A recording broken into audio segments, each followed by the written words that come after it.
Very good afternoon to one and all present here. I am Leander Carvalho, and I feel privileged to welcome you all in Multicon 2022 on behalf of AAC-TCT. The main goal of AAC-TCT student chapter is to encourage all its members to study civil engineering and advance the profession of civil engineering.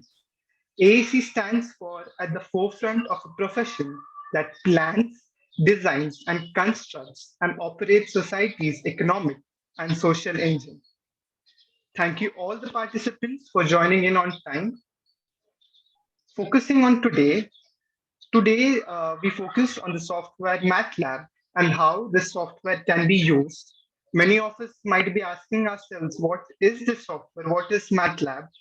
So MATLAB has a range of applications in industry as well as in academia, which includes deep learning, machine learning, signal processing, communications, images and video processing, control system, and many more. So we would like to welcome Mr. Mohammad Rafiq sir, who would be sharing his insights and experiences on this MATLAB software.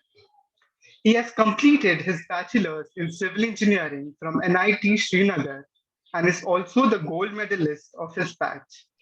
He is currently pursuing his PhD in structural engineering from IIT Bombay and is also working as an assistant professor there. Also, under the Prime Minister Research Fellowship Scheme, Mr. Rafiq has been assigned to our college as a mentor to guide the civil engineering students. Participants, if you have any questions during the meet, please enter them in the chat box and make sure not to break the meeting's etiquette. We'll also have a question and answer session at the end where you may clear all the doubts regarding the software. Without further ado, I'd like to turn over the session to Rafiq sir. Hello, good afternoon, everyone. Am I audible? Yes, sir, you're audible. Yeah. Thank you for the confirmation, and thank you, ASC TD chapter, for providing an opportunity to present the MATLAB sessions for 2 days as a workshop for the civil engineering and the students from the other backgrounds. So first, I would like to clarify that once again, it has been mentioned that I am working as an assistant professor in IIT Bombay, which I am not. I am working as a Prime Minister Research Fellow, which is different from the assistant professor. So I'm working as Prime Minister Research Fellow in the Civil Engineering Department. As my introduction has already been provided by ASC uh, President or whosoever lender. So without any further delay, I think most of like many of you might already be knowing me because I have already taken one webinar earlier as well in your institute via online mode. So without any further delay, we will be starting our MATLAB sessions. So for that, I have sent one YouTube link which contains the instructions how to activate MATLAB. Can I get to know the number of students who have activated the MATLAB, who have activated their MATLAB accounts? If not, don't worry. But if you have done, that's very good. Right. Please raise your hand. Just quick.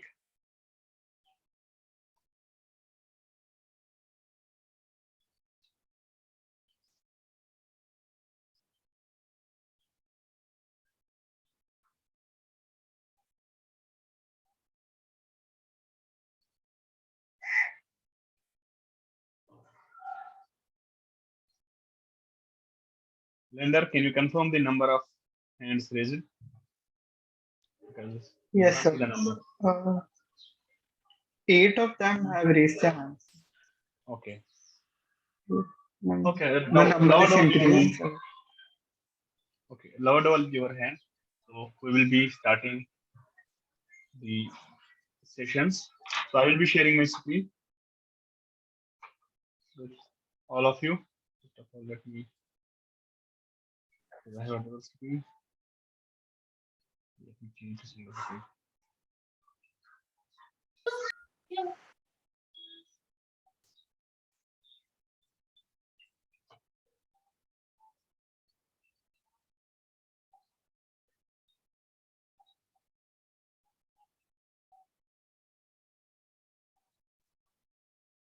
Okay. Is my screen visible? Can you confirm? Yes, sir. Yes, sir. Screen is visible. Okay.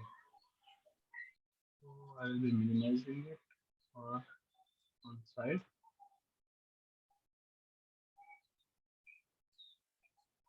Hello and welcome everyone. I am Mohammad Rafiq from the Department of Civil Engineering, Indian University of Technology, Bombay. So in the today's, this is a workshop for 2 days, which has now been delayed. Earlier it was set for the full 2 days, including the today's morning session as well. And there have been slight changes. Now it starts from the afternoon session only, and it will continue up to tomorrow. So 2 days are allotted.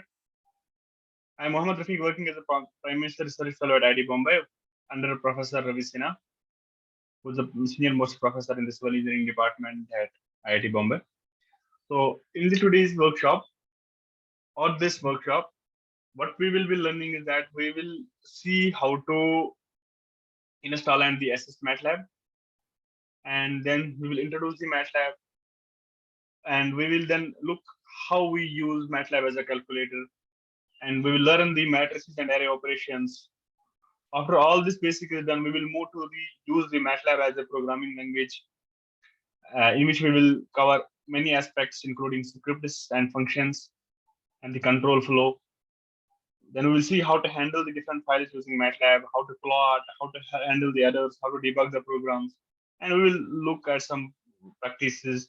We will have some practice sessions in which we will also learn the good programming practices. So you might not have got everything, whatever is written here. So bear with me and we will learn step by step. And there is no hurry in learning.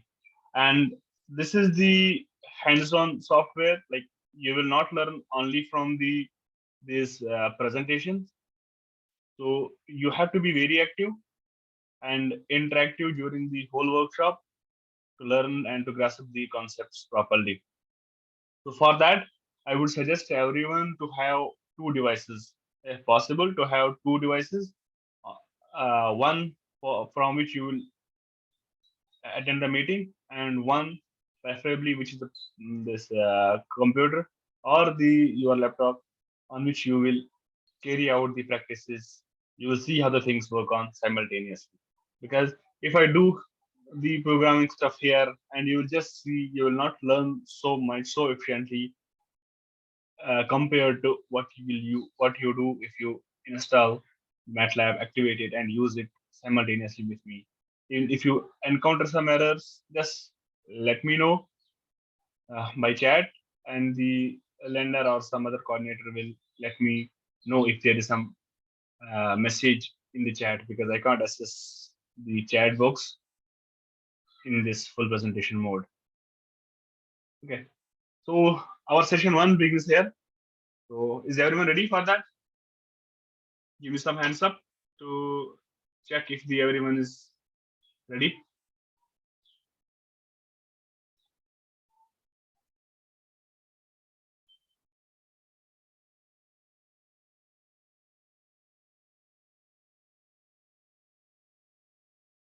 Okay, thank you.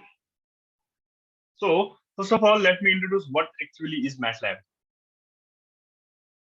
MATLAB consists of two words. Like, it's actually derived from the two words and has the MAT and LAB, where MAT stands for the matrix and LAB stands for the laboratory. So it acts as a laboratory to deal with the matrices. The main point which we need to understand is that we need to understand that whatever we do it in matrices. If we write any number, it's actually a matrix. If we do anything, like, you have to grasp, you have to put this in the mind that we are dealing with the matrices. Earlier, it was developed by the three founders, Wilkinson, Forsythe, and Todd. And now it's marketed and further developed by the company MathWork, which has multiple softwares, and MATLAB is one of them.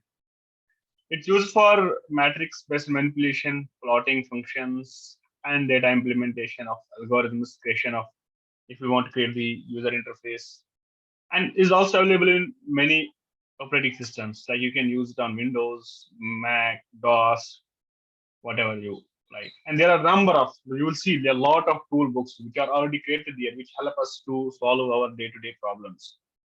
And there are different toolboxes like the Ellen already mentioned. Signal processing we can use, image processing we can use, the solution of differential equations, and the symbolic mathematics, deep learning, machine learning, and there are separate toolboxes for that.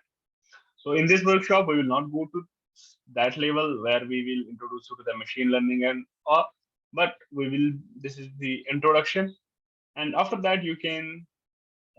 This workshop will help you to get started with the MATLAB, learn the basic concepts, and implement it, and you will get an idea how you can use it in the further of your projects, in the future projects.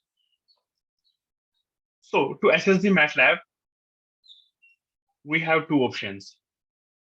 One is we install it on the system, and another is we can use it from the browser, what we call as MATLAB Online.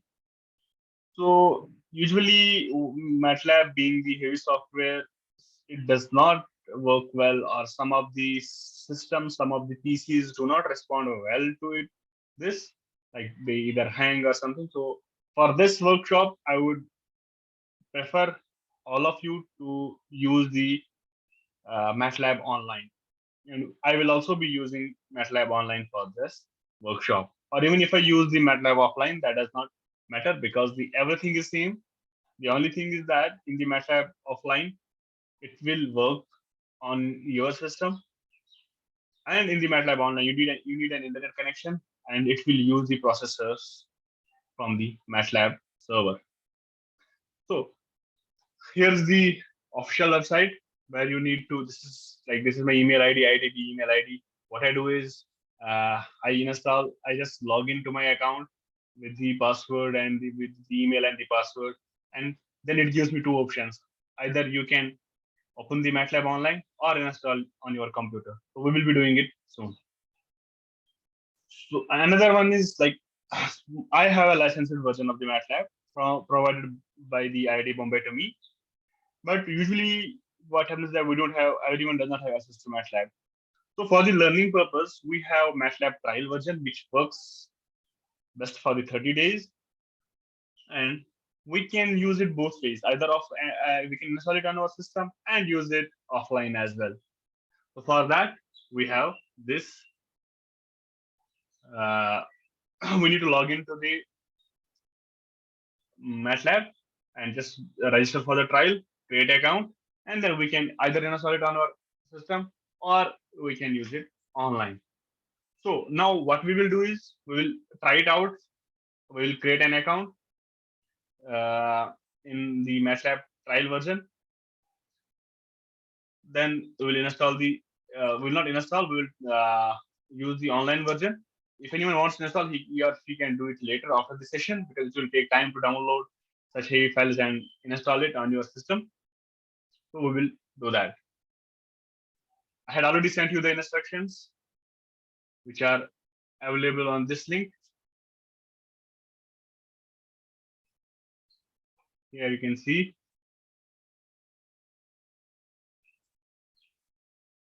So what we will be doing is that I will open the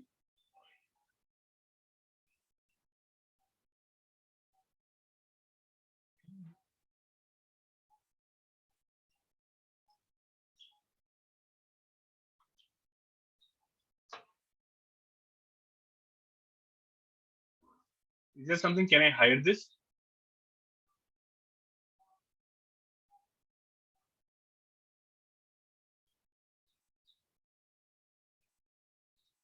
Yeah, okay. Thank you. I could do it. So what I will do is just I will share with everyone the link using chat box. The link is this one, so that you can directly go to the login page and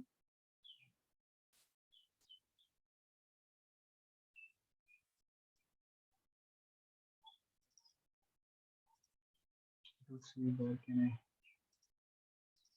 send this as a message while sitting shooting signature.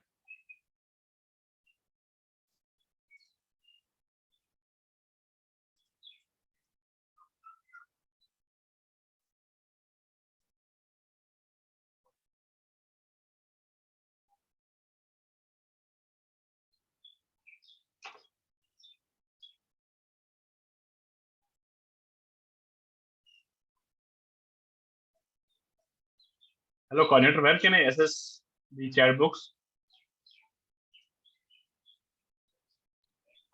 Sir, I can share the link if you want me to. Yeah, I think I have, you can share the link which I had earlier sent you as a message, because there's a link, that MATLAB file link. Can you share that in the chat box? Yes, yes, sir. I'll do that. You can continue with the session, sir. Yeah, Bye-bye. the account I already have, which I have from IT Bombay. What I will do is I'll sign out. So this is the trial. Earlier I had created the trial.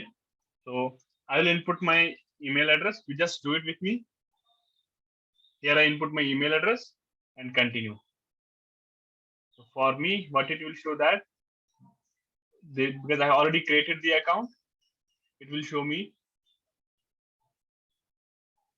to sign in directly because I have already created. Then when I will sign in, I will input my password, which I have typed in during the account creation.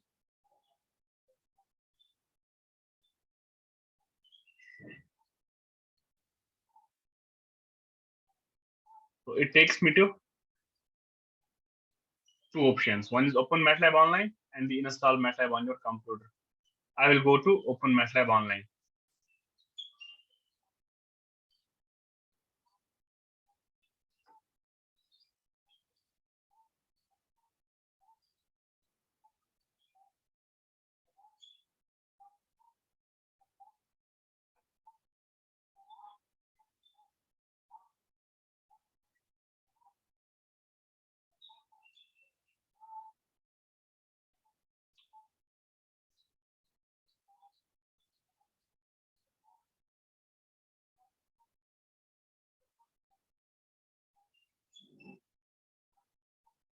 This is the MATLAB online environment.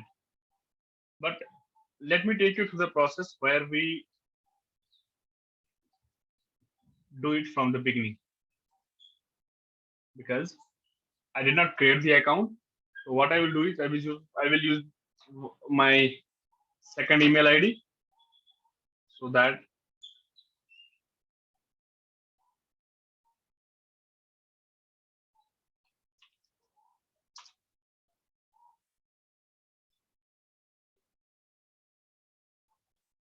I don't know why is the internet so slow.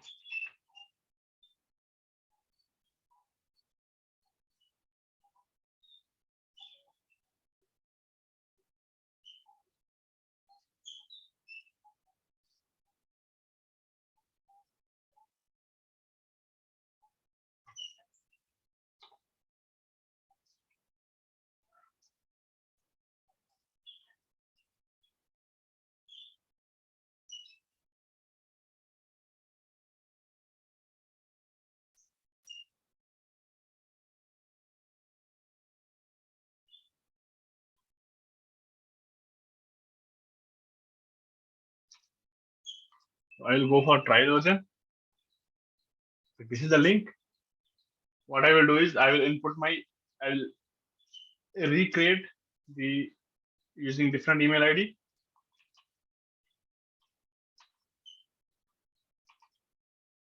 Please do it with me.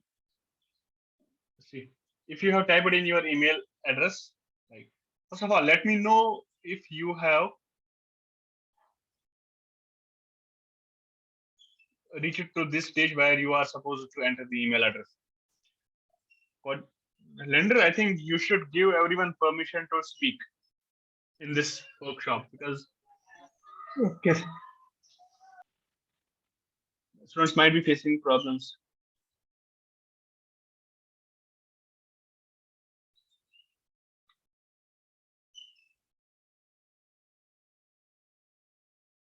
Because until and unless this is not interactive, the session is not interactive, it will not help.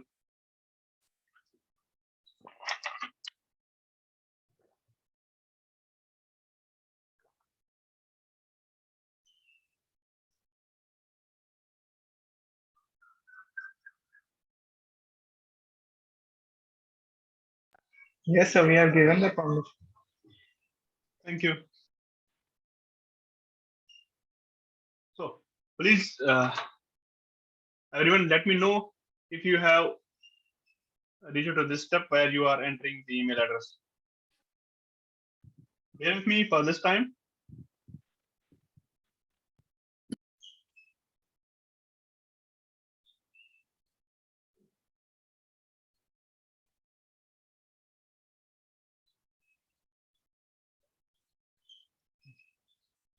As long as you are logged in, then the things will get easy.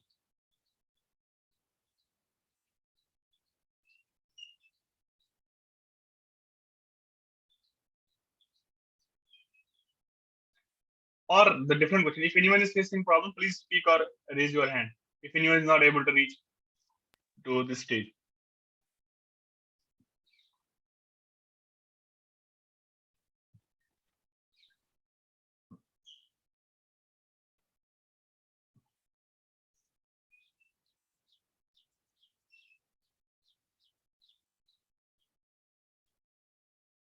Anyone?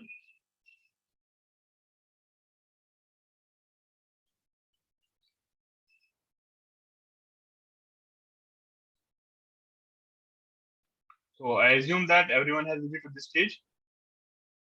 And Yes, where sir. if anyone is facing problem, please let me know.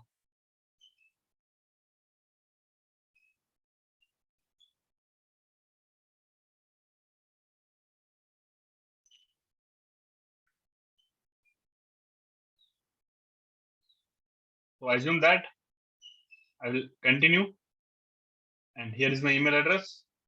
Then I go to location. I will select the country of which best describes you is the student. Yes, I am more than 13 years old, and I will create an account. So what will happen is that it shows me whether you want to use work or university email. I will continue with the current email. And I will go to my email address to verify. So I'm doing it on my phone.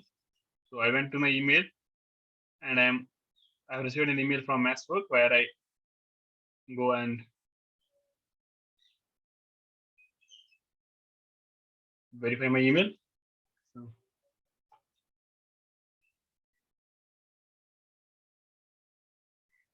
I'm clicking. So the verification is under process.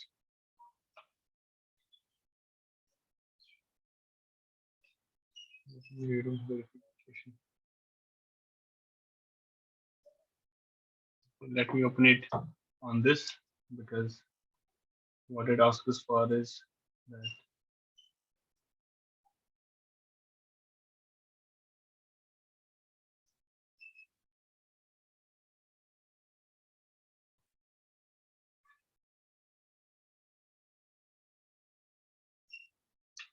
this is the services. What I will do is I will verify my email. So I will input my name as Muhammad and the Rafiq. So I will create password, whatever I would like to. Then I will create password, confirm the password again. I will graduate level student. Department I am associated with the civil and environmental engineering, India, IIT Bombay. I accept the condition. So this will help me to create an account.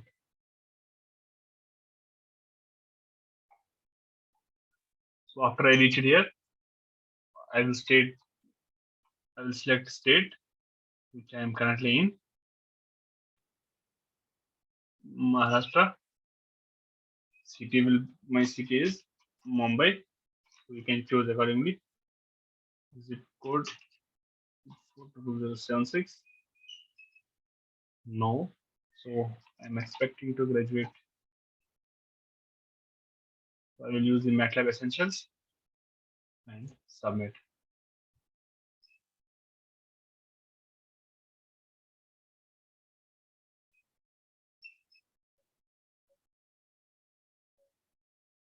So I'm getting two options: open MATLAB online and install. That means my account is successfully created. So everyone, let me know if you have reached to this step or you need help anywhere. Either text in the chat box or let me know via you can speak, unmute and speak.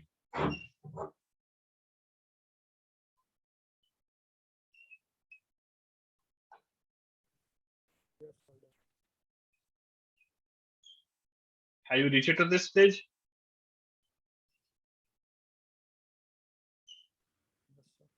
At least be interactive so as far as possible. Yes, sir. Yes. Okay, let me ask the question in the other way around. Anyone who has not reached to this stage, who has not been able to create account with the MATLAB,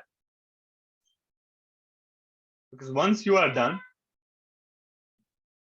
with creating an account with the MATLAB, then the process is easy and everything will flow smooth. The only point where you may encounter problems is the activating MATLAB online. So anyone from the participants who is not able to open the MATLAB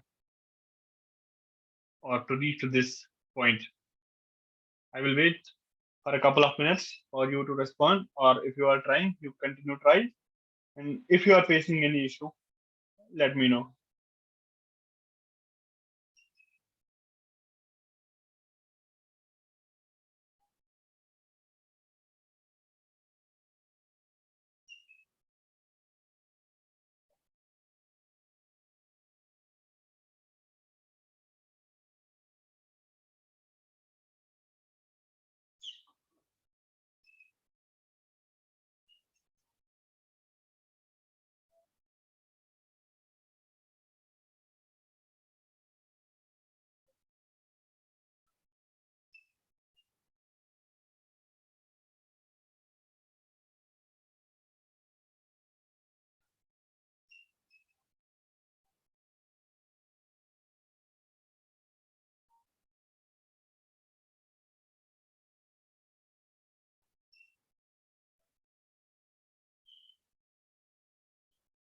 So I will assume that everyone has been able to access MATLAB, and we will open MATLAB online.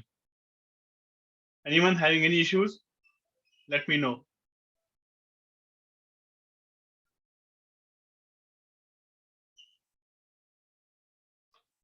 Anyone with any issues?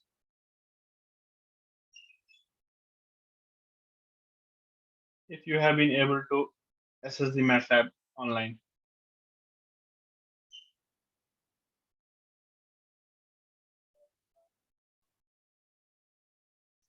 Because, my browser should look like this, where I have this, which I call as command window. Okay. Well, now what will I do is I will split my screen into two, so that I have presentation as well as this MATLAB in parallel.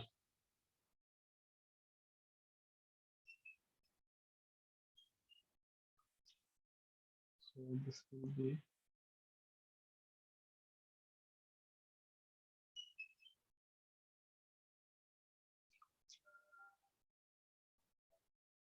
Is this visible to everyone? Or what I can do? Yeah. Is this visible to everyone? Yes. So these are the instructions given to you where how you can activate and use the MATLAB trial version. So now we have been able to access the MATLAB. What we will do is we will look at the MATLAB environment. How do we access the MATLAB? The files you will create will all be here in this directory. And the directory you are working will be contained here. Like shown, this will show the current working directory. And this will show us the workspace. And we will soon come to know what is all this workspace and all. And this is what we call as command window. So all the files in the folder will be contained here. You know that if you are the folder which you choose here, this is the folder which you will be choosing. And as of now, by default, it is MATLAB drive in the MATLAB online. And whatever I have in the MATLAB drive, that will be shown here in the folder directory, all the files or the subfolders. And whenever I do anything and variables are created and assigned those values, and all those values are stored in this, what we call as workspace. Let me show you. For example, I will create a equals to 1. So here you will see that in the workspace, there's a one variable in which value 1 is stored. What it shows is that what is the name of variable, what is the value contained in this, and what is the size of variable. And we will come to know what all is the size and that. And this is the command window.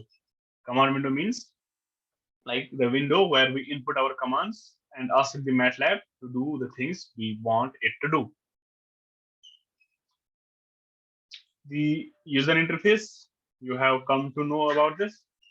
Like this is the current folder directory. This is the command window and workspace. And if I write here edit, what will happen? I have got some other window. This is what we call as editor. Or what can I do is, if I don't write edit here, I can just call new script. It will also open up editor for me. So the primary windows are there.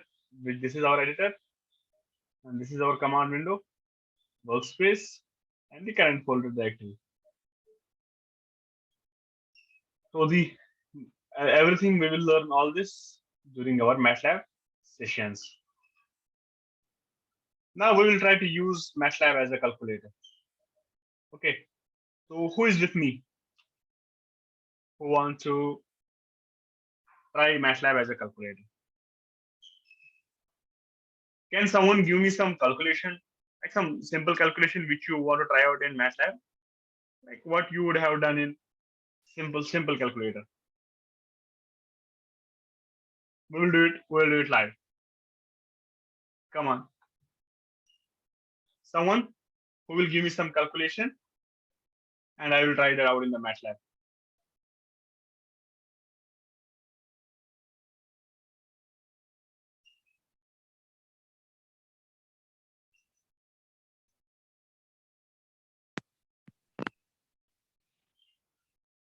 Yes.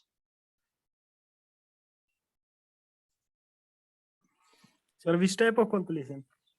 Any like sometimes any simple calculation. Sometimes you are doing some problem and you do the calculation on calculator. 3 into 4 equals 12 or 5 into 2 20. 7 divided by 30 like this. Sir, 17 into 18. Like sometimes what you are doing is you are doing a numerical problem and you want to calculate some intermediate points. So Yeah. 17 into 18. 18. What I will do is 17 into, for into I will write asterisk. Do you get me? I'll just increase the. Is it this visible now? I hope this should be visible to you now. Yes, sir. Yeah. Just after I write, what I will write is 1, 7. For the multiplication, I will write asterisk 1, 8, enter. This gives me answer 306. So similarly, I will try out some other calculations.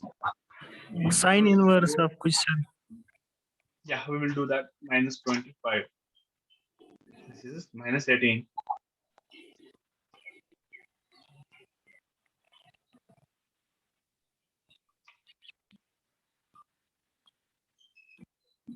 This is the hyperbolic sine of 5. Or I want to, don't get attracted towards this. Like we will come to this. I want to calculate sine of 5. This is the value. I want to calculate sine of 0. Sine of 0 is 0. So we will not go to functions. We will come to the functions later on. What we will do is we will use the MATLAB as simple calculator. So we can do any calculation. But the thing is you need to know how to write in this command window. That is 1 plus 5 minus 6 divided by 2 equals. Sir, if we have a calculator, why we use this? Yeah, I just want to, this is just an introduction to the MATLAB.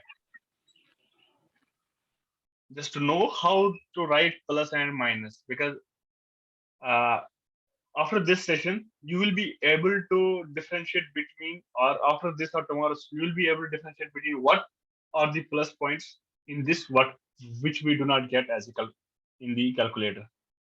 You got my point?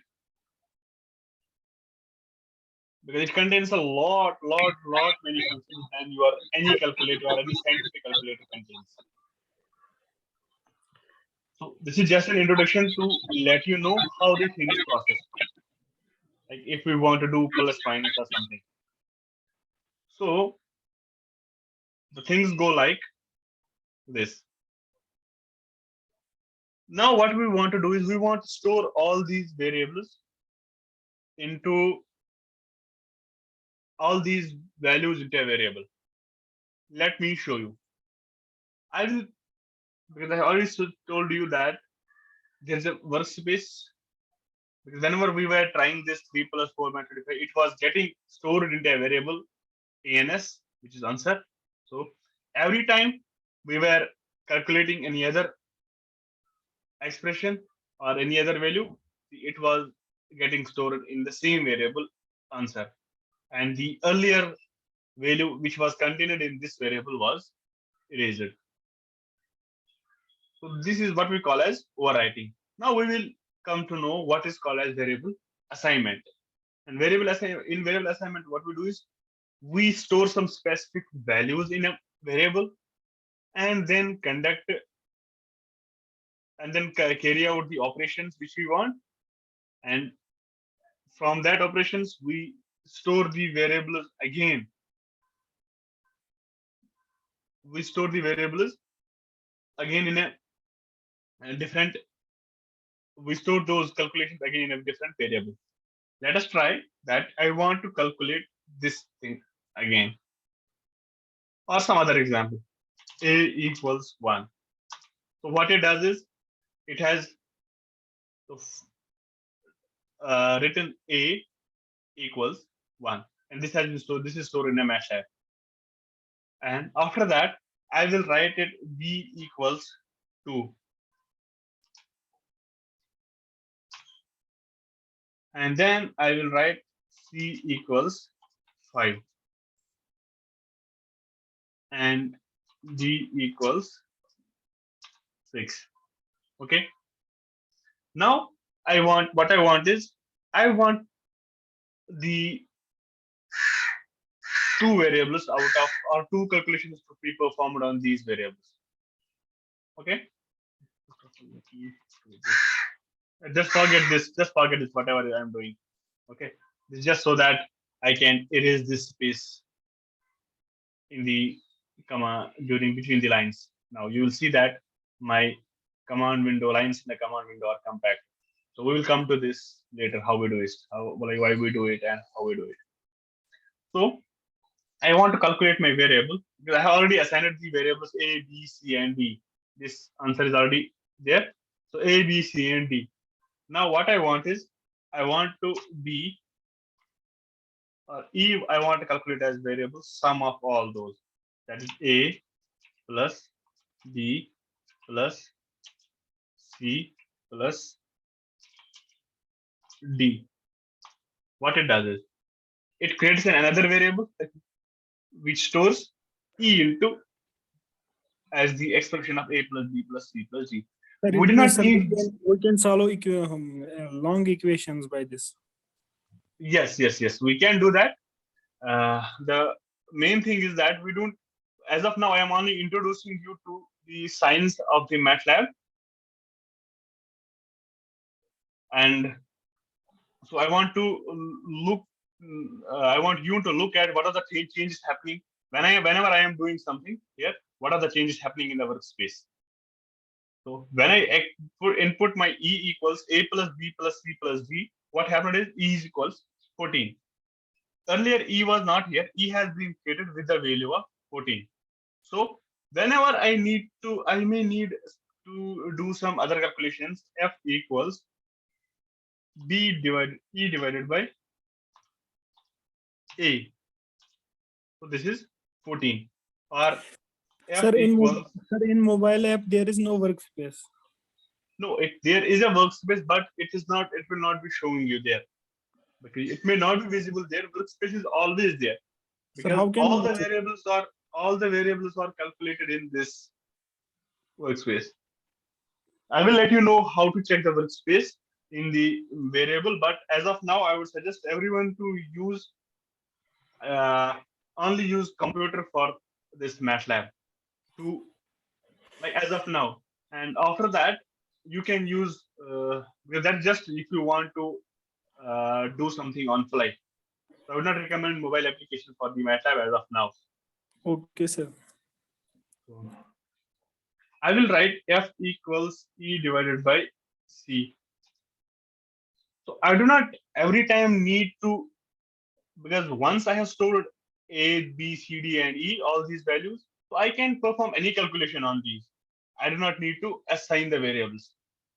Or like this is what we call as variable assignment. I assign the variable E and store the values of A plus B plus C plus D inside this. And there's a space. I am just inserting the space between the sign and the variable. This is the operation and this is the variable. I am inserting this space and this is not necessary. Why do I do it? So that just my window or my code looks good. It enhances my readability. Just see, I will write A plus B plus C plus D. So this again does the same thing. It creates a variable, but it does not look so good. And whenever if I will try to read the things, it will be too difficult to track. So this is just so that it enhances my readability. This is what we do in the MATLAB. These are some basic calculations. And now, like, to get started, let me take you through some basic facts which you, however, have not. You might have got it through these small facts that there is no need to declare the variables or allocate storage dimension statements. What does it mean? Like when I have written D equals 6, actually it has been stored in a matrix which is of the size 1 cross 1. And I had not earlier declared D is a variable which is a matrix and of the size of the dimension 1 cross 1. When I wrote D equals 6, it automatically declared a variable as a D. It automatically assigned the storage either 32-bit or 64-bit, depending on your machine precision, which usually is 64-bit nowadays. And earlier times it used to be 32-bit. And what is this 32-bit and 64-bit? We may come at the later stage if time permits. And that's not our motto here. So those are the basic computer things. So, and this dimension, we do not need to declare it. So whatever it is, we just write it and MATLAB does it itself. But like we did not need to initialize the variable d. We just wrote it, its value, and it has automatically been initialized. But sometimes you will see that at the later stages, initialization is a good practice.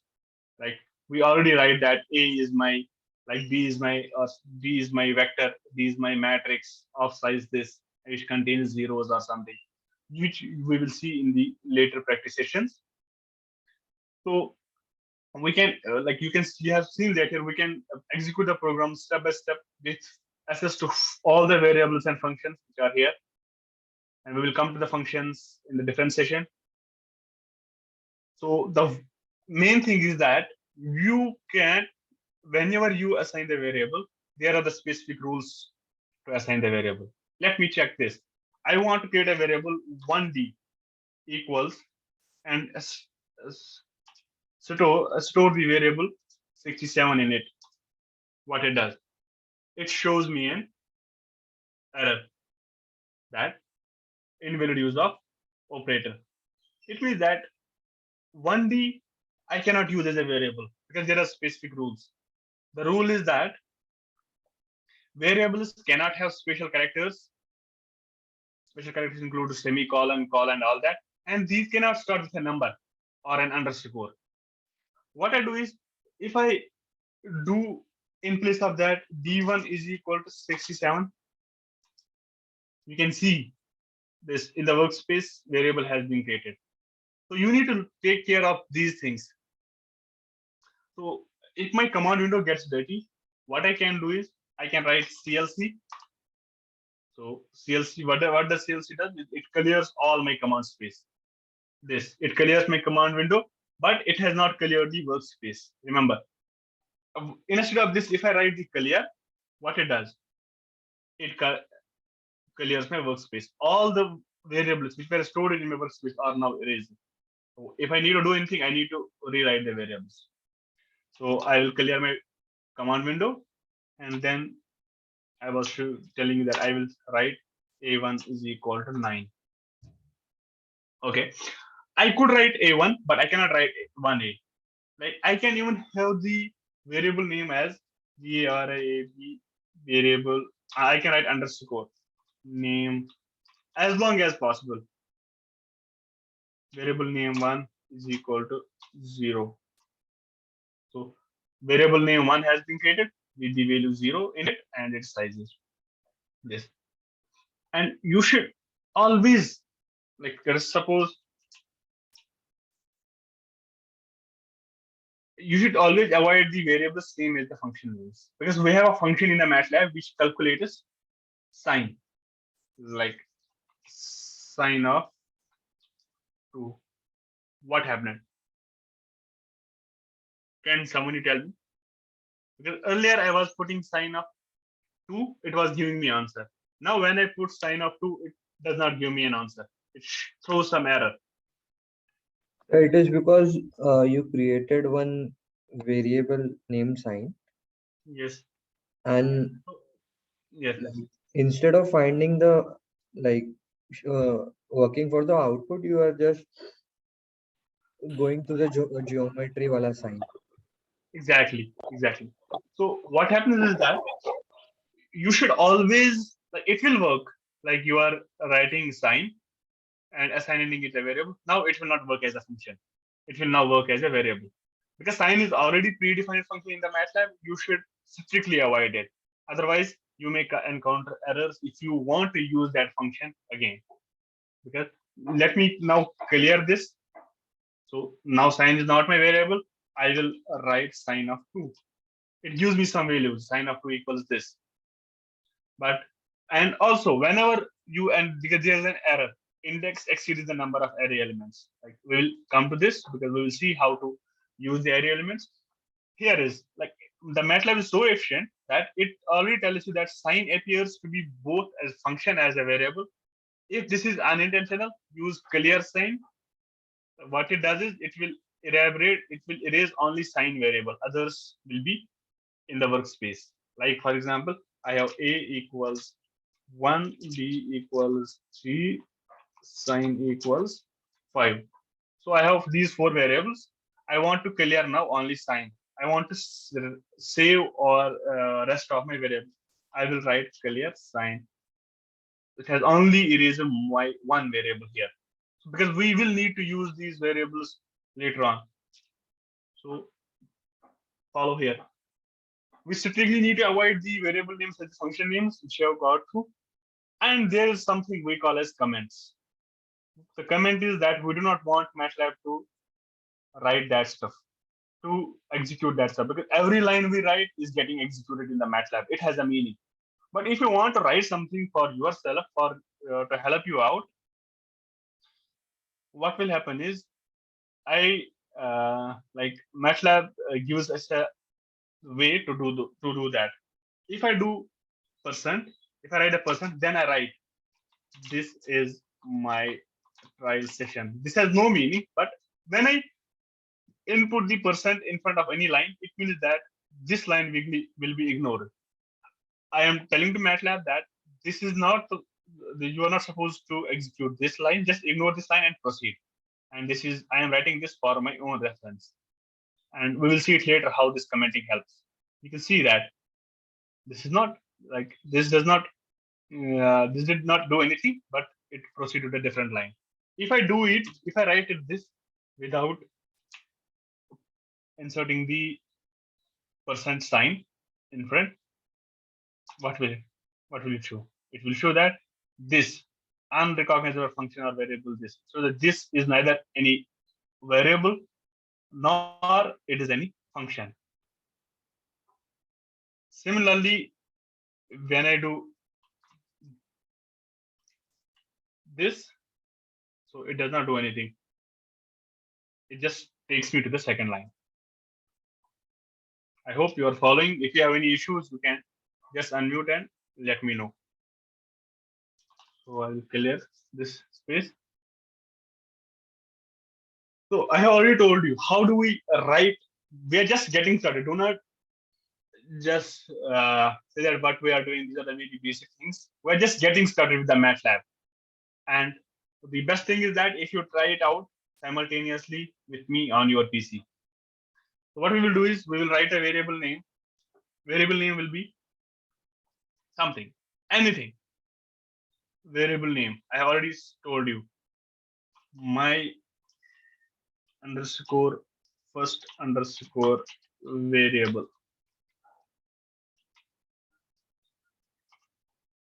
Variable equals. As of now, I am only dealing with numbers 3.5. Okay. And this could be, it's not only, this could be a value or an expression. It could be any manual entry, because as of now we are doing manual entries. It could be a number. We're only dealing with the number right now. It could be an array. Let's suppose, what do we mean by array? Array is the list of numbers ordered. Like it could be either a row of numbers or column of numbers, either row or column. For example, my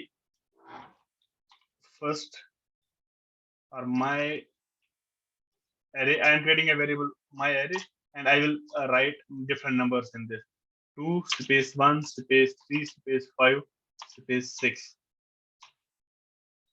Now what I am doing is, you can see an array. Array means a list of numbers has been created. This means a row vector has been created in which the numbers are 2, 1, 3, and 5, and 6. Now, if I write this, a different array like this, 2 space 5 space 6, and I am inputting, writing semicolon at the end of my line, and then I am pressing enter. What will, do you notice some change? What happened? Because when I inputted this array and when I inputted this array, did you notice some change?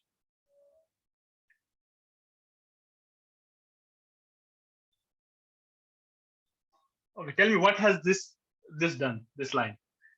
It has created an array and stored the values 2, 1, 3, 5, 6.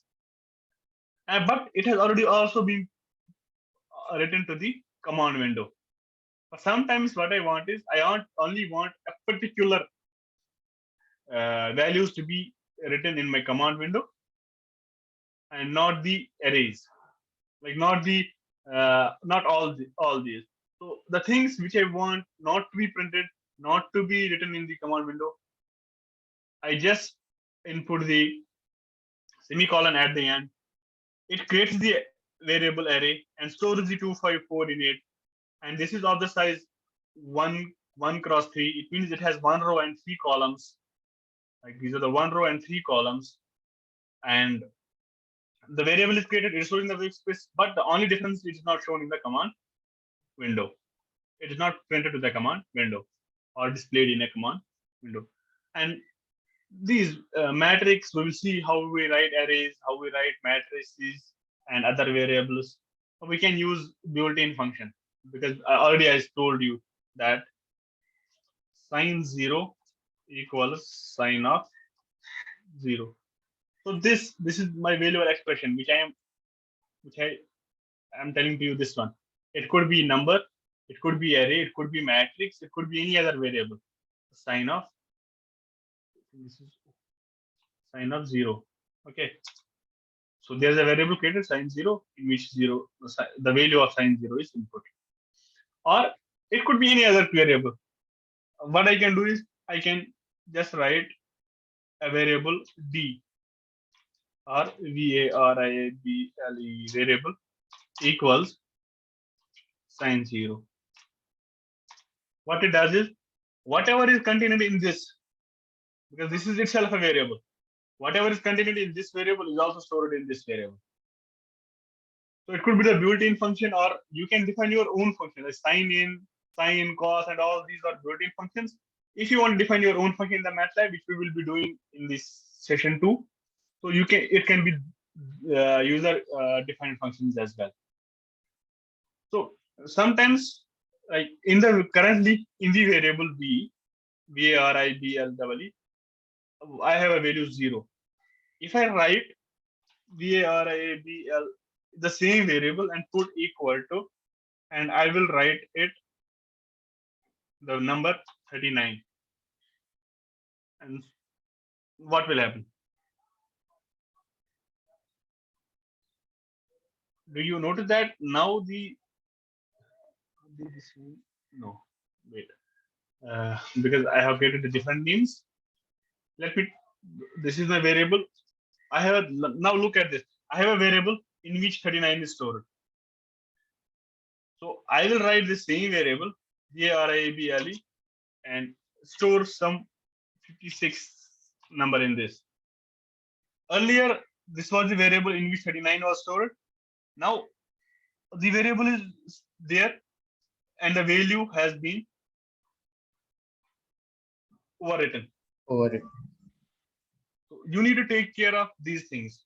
You need to make sure whether you really want. Sometimes we may want our variables to get overwritten. Sometimes we may not want. Okay, it depends on the problem we are solving. So you have to take care that if you use the same variable and assign it the different number, my initial values will be erased and the new values will be written there. So you need to take care of those things. This is what we call as overwriting the variables. If I want to now rewrite this variable again, and I want to assign it the value of 3 times the earlier variable. Earlier it is 56. Now I want to assign the 3 times the value of itself.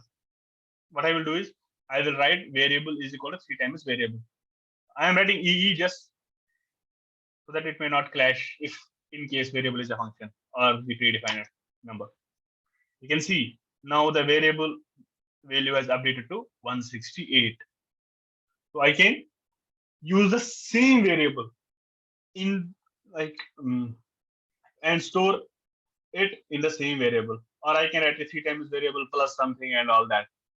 So if I call some variables var equals, I will write this. I will write 3e. So I want to create a new variable which has the name var and store the variable this name in it and enter. But what I have done wrong is, okay, this was already there.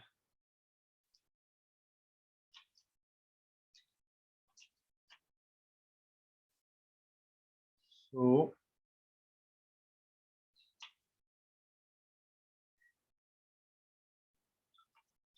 what I have done is I have written var is equal to variable, not variable, because I don't have any any variable stored with this name. I will enter. So all these red, whatever comes, this shows me what is called as the error message. And you should always look into the error message, and it will give you a clear meaning that what has happened wrong. So you will see that unrecognized function or variable. It means that this variably which you are using there, this is not, the MATLAB could not recognize it because this was not earlier stored. This is not stored anywhere in the workspace, and it was not earlier predefined. So it already tell me, did you mean this thing? Because it is so smart, MATLAB is so smart that it already tells you, if you mean this thing, if you want variable is equal to variably, because there has been an error. So if you directly put enter, it will create a variable var and store the whatever was earlier stored in variably. And with this, what happens is that earlier variable is already there. Now it creates another variable var and stores the same value in that. Or you could have written 3 times, 4 times, or any other operation. Okay. So whenever you want to make the changes, whenever you want to correct, for example, I want to use this. Oh, sorry, I had not to write var is equal to variable. Actually, in my mind, what was going that I wanted to use 2 into variable or some function of variable. So now I do not want to rewrite this. Just make sure that because there's an up key arrow on your keyboard, if you press that, it already shows you the latest commands which you have used. So what I will do is I will choose the latest command. I have used this one and then press space or the right side, you can say page right. I wanted to store 2 into variable plus 6 and then store it. Now, so you should always, whenever you want to make corrections, just try to get use of up arrow and the tab keys, which I have recently shown you. Oh, I have still missed it. Let us suppose I have still missed it. And instead of 2, I was supposed to write 20. So I will just click the up arrow and it shows me this, or I can use any of the latest variables, any of the latest commands I have inserted. So let us suppose I will choose this and then click the tab key, and now I will make changes. I was supposed to write 21 into variable plus 60. It is 3588. And also make sure that you control the hierarchy of operations. What do we mean by hierarchy of operations? I will clear my command window. So I will write my commands hierarchy of operations. What will happen if I write this? Can someone tell me? Hierarchy of operations. If I press enter, what will happen? It will goes to next line. Yeah, because I have inserted percent sign before. So this is just a comment so that I can, when I look at the code again, when I look at the expressions I have done, I again come back and I can easily see what all is happening. Okay. So we'll be doing this hierarchy of operations, then I will give you a 10 minutes break. Like if someone may need bio break and all, then we will join back. First of all, what do we mean by hierarchy of operations? If I am doing some calculations, let us suppose that I am evaluating a variable a, which is 1 plus 2 divided by 3 minus 6. Okay, what will happen? What this will give me an answer. The answer is minus 4.33. If I write same thing as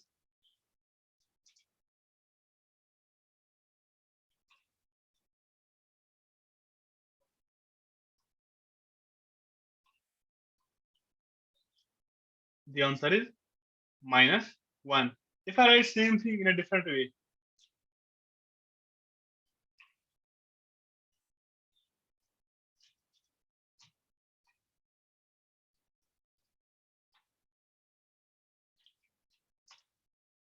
the answer is different. Okay. So do you find any difference what all is happening?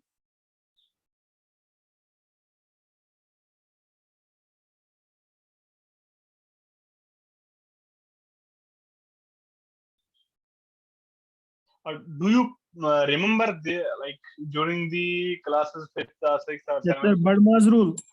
Yeah, we use it what we use it to call as Burma's rule. That is BODMAS, right?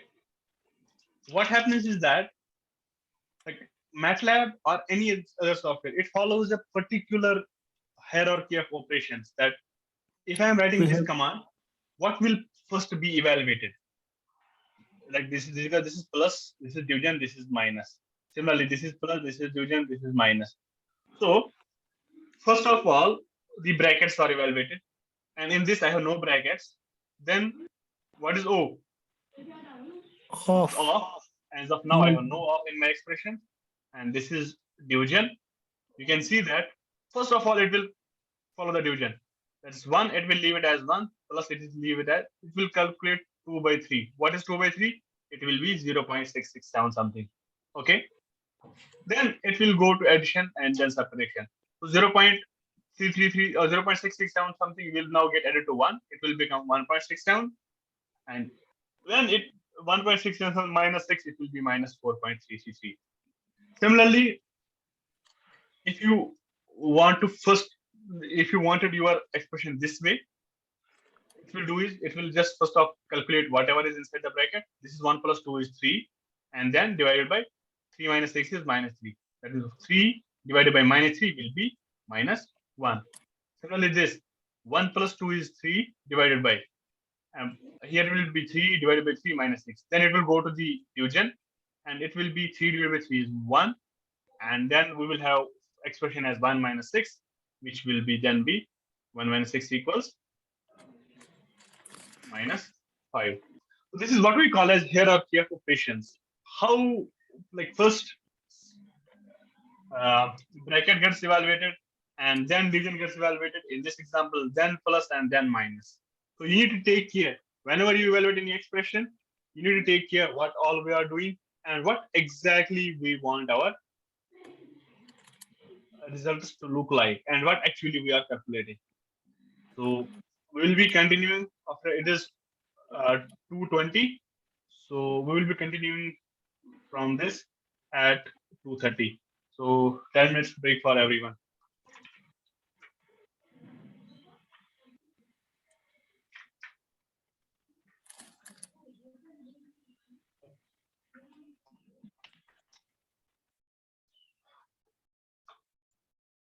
Hello. Yes. So I have one doubt. Yes. Like Yes. as you said, like variables will be overwritten, right? So Yes. is there any way to avoid that, or else to recover the overwritten part?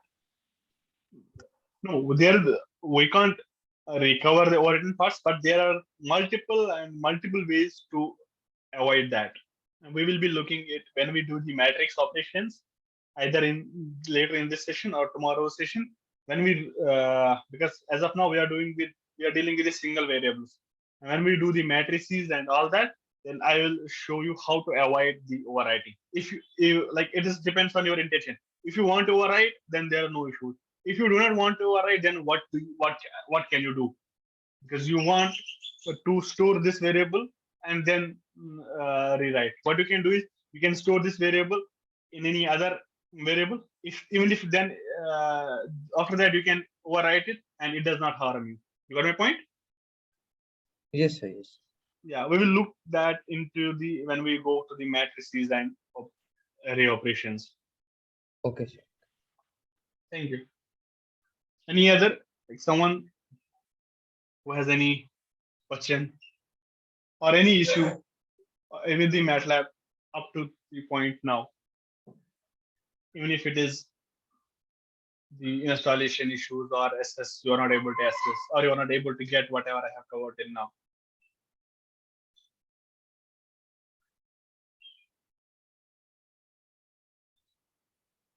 Because what I am trying to do is, because I do not want to go through the presentation and all, I am trying to implement whatever I have compiled in the presentation. I am trying to implement it in the MATLAB.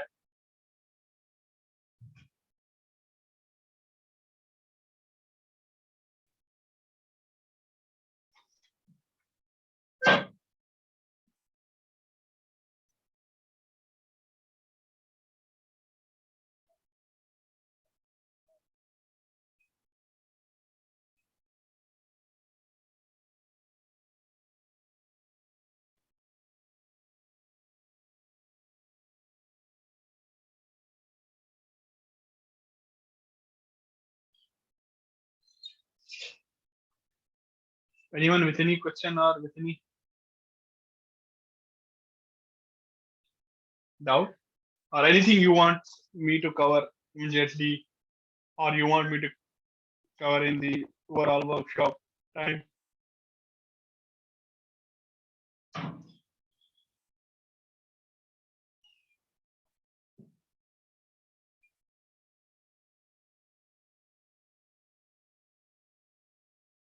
Leander, how many participants do we have currently in the meeting? 125. Sir. Okay. Can you drop a message that if everyone has been able to access, at least access the MATLAB? Okay, sir.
Sir ये थोड़ा मुश्किल हो रहा है इस mobile पे चलाना.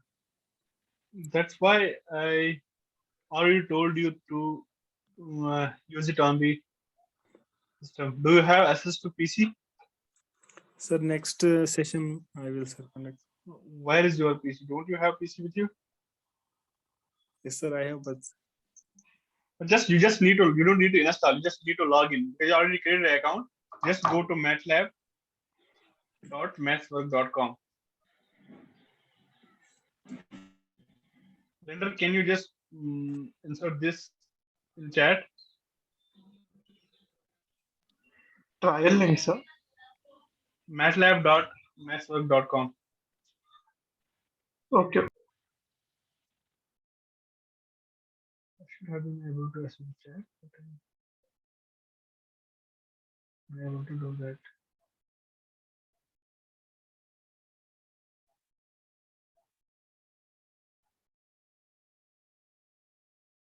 Just use mobile phone to join the meeting. It is preferable. Just go to matlab.mathsworks.com or just in the Chrome write MATLAB online. Simple. So it will tell you this is the link and MATLAB login. When you click, you just have to input your email address you have registered and the password. That's it. And let me know if you are able to join this.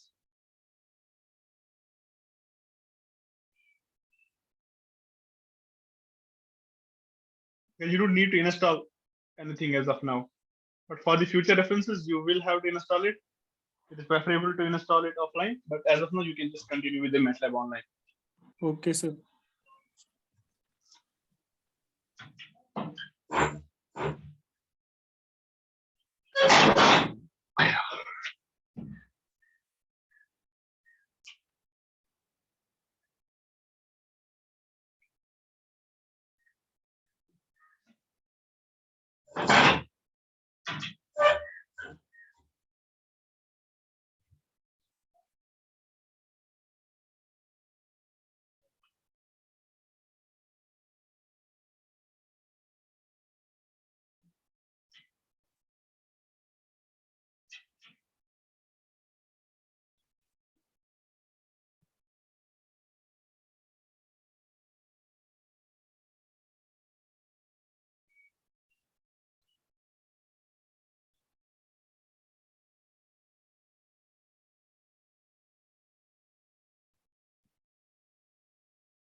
It's 2:30. We'll be resuming our session.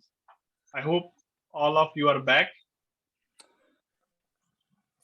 Yes, sir. I All- have access to PC. Okay, that's good. So now we will get started again.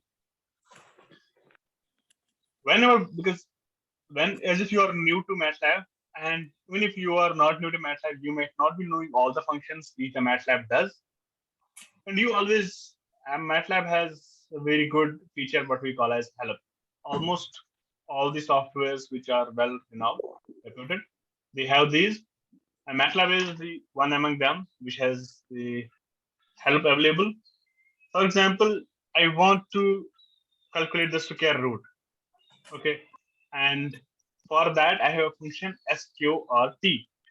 Sqrt. If I write sqrt of 2, it means it will give me a square root of 2. It's 1.4142. But I don't know what exactly is this sqrt. Is this a function, what it does? What I will do is I will write help is the function name sqrt. We'll see what happens. It means that sqrt is square root. It shows that sqrt, or if you write this sqrt of x, as I have written sqrt of 2, it is the square root of the elements of x. Elements of x means if x is a matrix. And here I have 2. 2 is itself a matrix with the dimension 1 cross 1. I already told you that MATLAB does it, takes it as a matrix, any variable. It could be array, but the dimensions are different because a single scalar is also a matrix, but the size is 1 plus 1. So it also produces the complex results. And if x is not positive, let us try it out. So what is the square root of -2? Can someone tell me?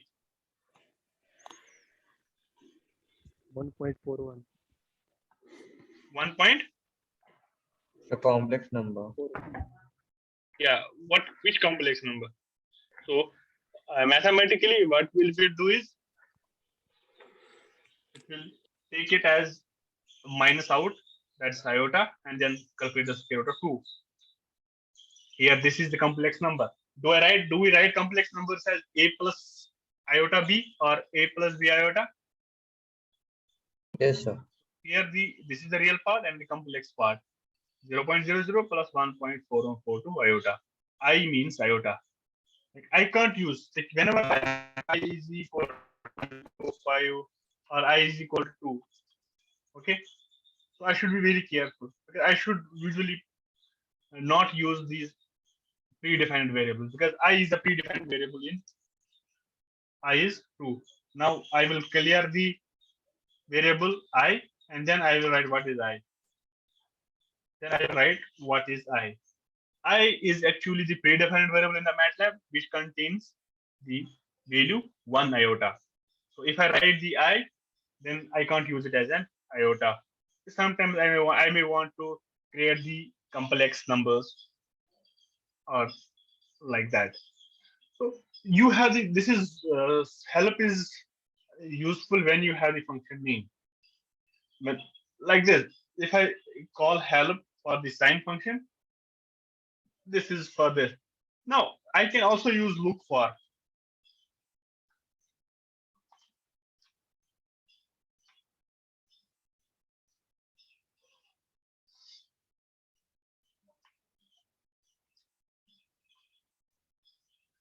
Let's see, because if I somehow just look for like all the functions which are related to SQRT or which contain something SQRT, it MATLAB gives me all the functions which are built-in functions which have SQRT in them. Real SQRT means real square root. Simple SQRT means square root. SQRTM means matrix square root.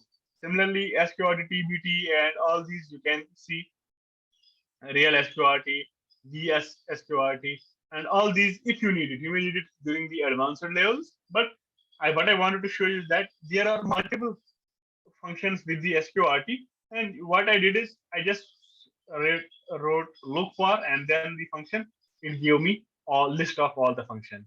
Or I can write documentation of this DOC SQRT. You can see what will prompt out. Yes. MATLAB online help has prompted out, which gives us documentation, and this documentation will be helpful to you whenever you don't know what are my things doing, what are my functions doing. If you want to know more about any function, just click dog, just write dog SQRT, and then it will show you this is square root, and this also gives you this is the syntax. Syntax means in which fashion we write the functions, in which manner we are supposed to evaluate, and this gives all the description about it, how it does and what it does, what are the limitations of this function, how do we need to write this, and then there are some examples. Okay, like x is equal to this and all that, then calculates y as this, and all this is what is called as documentation. You can also get documentation in the Chrome, like just see if I write SQRT in any browser, SQRT MATLAB.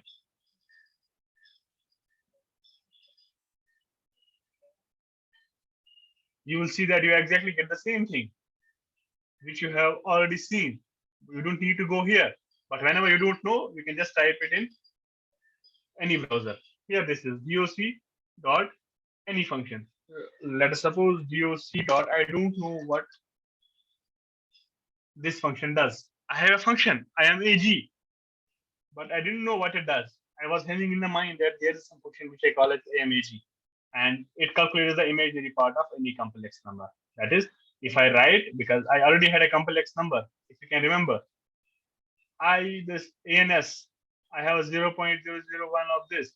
What I will do is, I will write some variable REAL COMP complex part or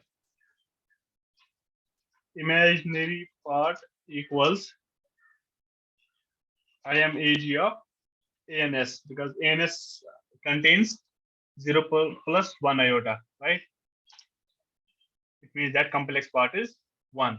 Because whenever we have a plus b iota, a means real part, b means imaginary part. Whatever is associated with the iota, that's called as imaginary part of a complex number. So the best thing is that we can also deal with the complex numbers very easily with the MATLAB. So whenever you know the function name, but you do not know the square root, you do not know how I can use it. For example, let us suppose I have any function fscan. Okay, I have a function fscan, but I don't know fscan f. I don't know how I can use it. I can just type it and then press F1. You can see what happens. Again, documentation comes using F1 as well, like DOC or F1. Like it will show, give me the syntax, how you can use it and what it does. All this. I will not go to this function as of now. We will cover this in some other session when we will do the file handling and all that. So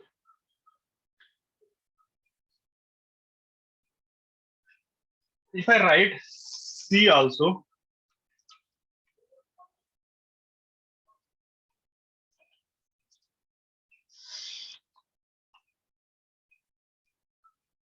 wait.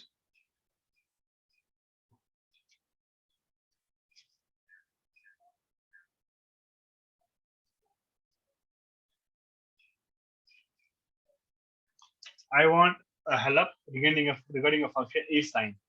I don't know what it does. It will show me a sign is the inverse sign, and it gives you the results in radians. That is the arc sign of the elements of the x. Complex results could be obtained if this is greater than 1 for any element.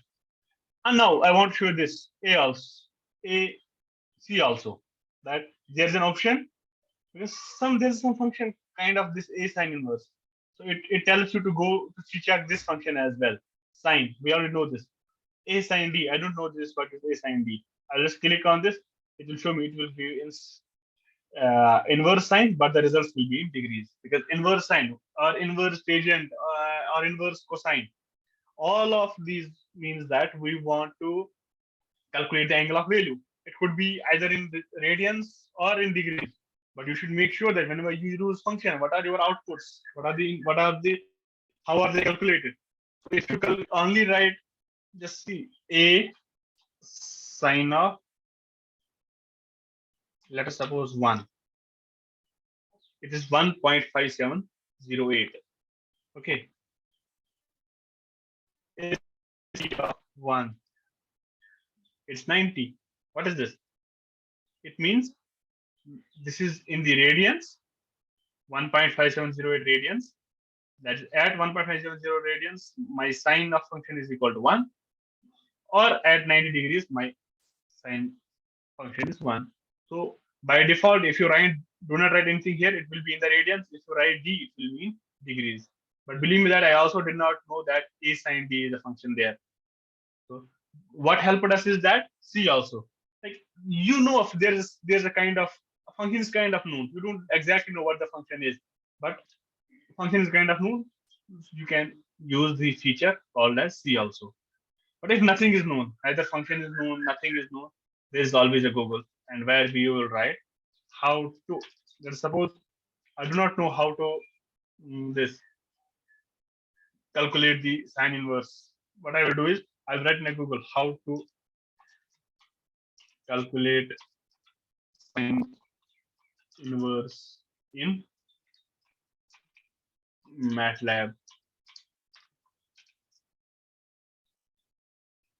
It already tells me y is equal to a sine d returns the inverse sine in degrees. Similarly, if I click here, a sine. So Google is the thing which will. Here it will also be c also and all that. C also, sine d, sine, a sine, all these functions. So Google will be or any other search engine will be helpful to us in these cases. And as I already shown that online documentation, this square root, this is what we call as online reference manual. And there are multiple what we call as stack exchange in which user community help is available, and we will be using that in these sessions as well. So when we use MATLAB as a calculator, we don't use it only in the only for the four basic arithmetic operations.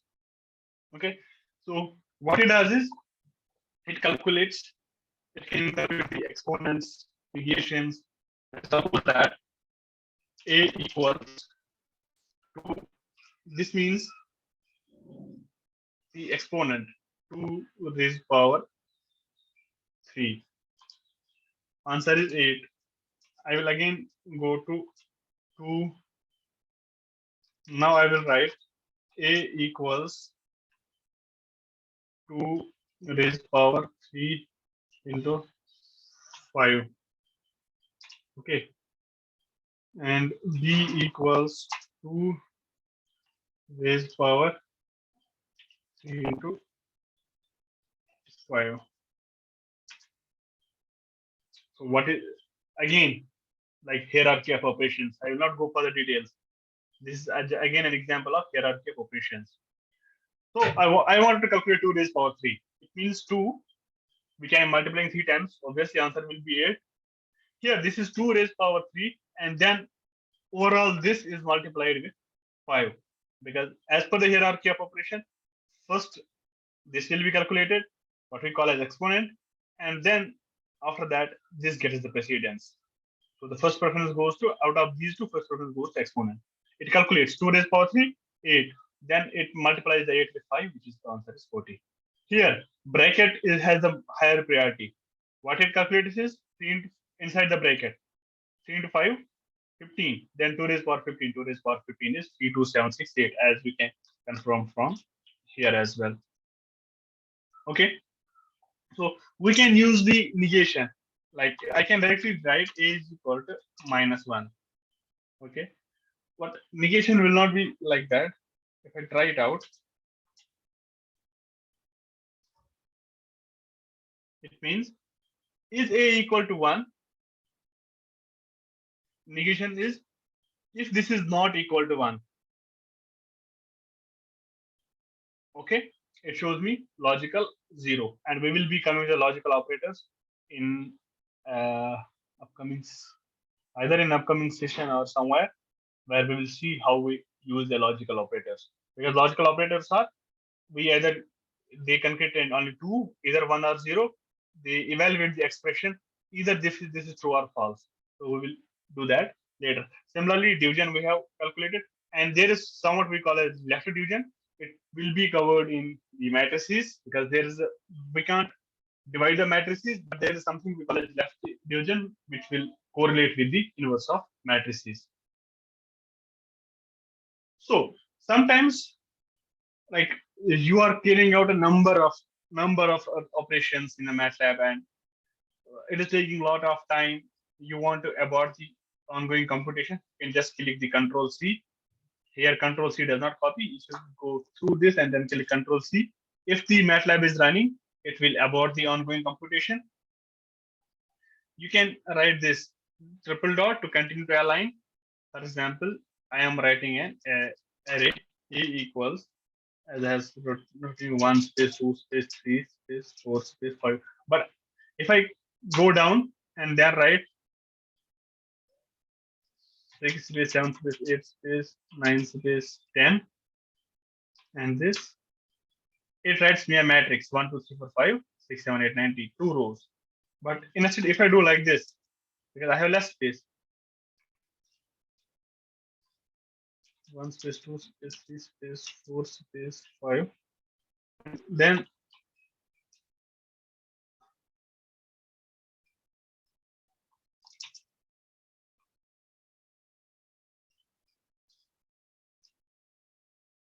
six space 7 space 8 space 9 space 10. Here you can see the difference. Here I have not inputted these 3 dots. What it does is, when I enter the enter, it went to the second line. Sometimes I have a long number of values to be inputted. So in a single row or in a single line, I can use this and then write the other values in the second line, which will it will mean that even if you are going the second line, but all these are continuing a single line. Here you can see the difference between this A and when I wrote it like this way. Okay. I can't only write the numbers in this. I can write strings as well. For example, I want to store my name in some variable. My name equals this. So there's a variable which contains the name Rafiq. But I could not have used if I write it like this. My name equals Rafiq. What it does? It means that it could not recognize the variable or function called as Rafiq because I had not predefined the variable Rafiq. But I am not, Rafiq is not my variable. Rafiq is my name. It is what we call as string. Okay.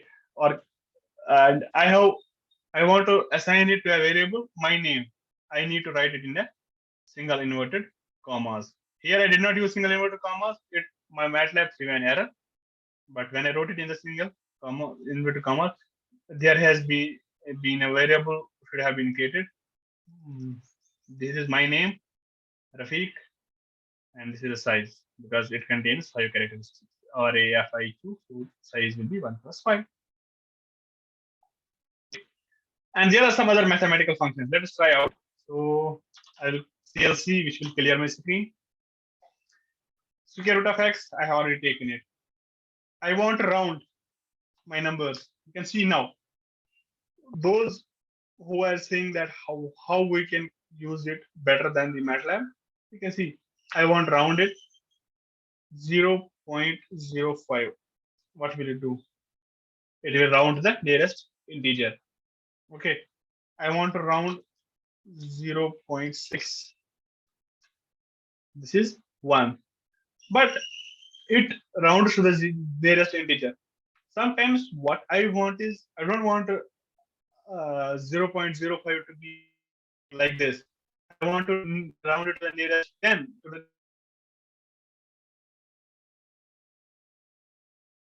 So what I do is I will go to the help round.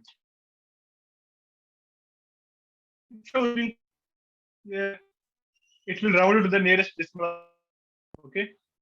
If you just want.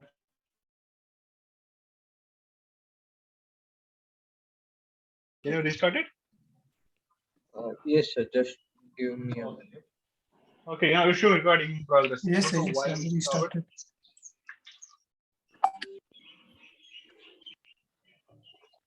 So I was telling you about the rounding of the numbers. If you just see, if you write it like this, round of x comma 0 n, it means that it will round to the n digits to the right of the decimal point. That is, if I write ROUND round of 3245 comma to 4, what will it do? It will write 3 to 4 decimal points. If I write round of 3.2465 comma 2, so it will round my number to the nearest 2 decimal points. That is because 3.2465.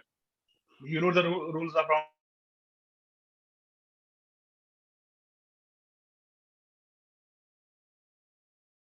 round it to 3 decimals. I just use the up arrow key. It is 0.3.247. So this gives me I can round it to the significant digits. You can just get it from the help function. That what are the different syntaxes I can use if I want a significant number of digits or decimals. Sometimes I may want either significant digits and significant number of symbols. Remember that significant number of digits and significant number of symbols are different. And this is how we calculate it. For example, I have, let me take an example, 2516. 2. It means it will round off to the 2 nearest decimals, but there are no decimals. So it is exactly what it is. then I will do to round off this, but I will write it by default. This means significant.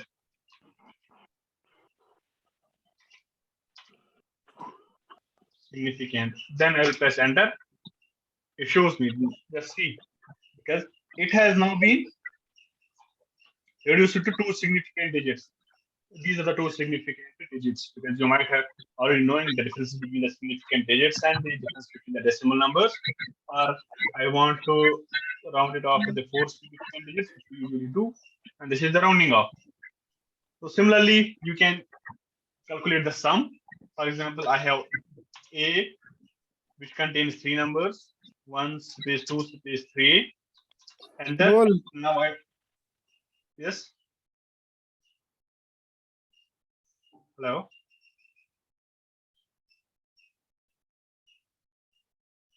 Hello. Now I want to write the sum of A. Enter. It calculates the sum of all the numbers in a row in that array. Similarly, you can try out all these functions. This is the sum. If you want to particularly read the dimensions, let's see, help sum. Because help is too helpful. If you write simply yes, it will sum all the elements.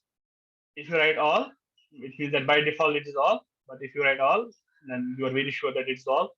If you write dimensions, it will sum along the dimensions which you want. For example, I wanted my sum as 2. Sorry, sum of A comma 2. So dimensions were the 2 rows, but there is only 1 row. So it calculated everything. Here it is. If you want 1, 2, like which row you want, you can try all this out, and we will be using these functions in the MATLAB in the matrices and array operations. Then we'll go to that. You can calculate the maximum, minimum. You can put a sin x, inverse sine, log. Log means log to the base e, and if you write it log to the base 10, or exponential. Exponential means e is not. If I write exponential is a function. If I write exponential of 2, what does it mean? E raised power 2, which will be 7.392. So exponential is the function which will be very useful to you. And there are some, I already told you, that predefined variables like pi. You do not need to write the pi 3.1416 something. Okay. And what I will do is I will just, it is already predefined pi. Similarly, ANS is a predefined variable, because whenever you do not define any variable, you have seen that you must have seen, whenever I did not assign a variable to this sum, it automatically got assigned to the variable which is called as answer. Similarly, I did not assign any variable here, it got allocated to the variable ANS. Okay. And infinity, this is the infinity which predefined it, and NaN means 0 into infinity, what we call as not any number, NaN. Okay, answer equals name. It means this is not any number. Sometimes there is a 0 into infinity, it's not a number. It will automatically show you that NaN. Okay. So now you wanted to see that. Can someone tell me what is the value of pi actually?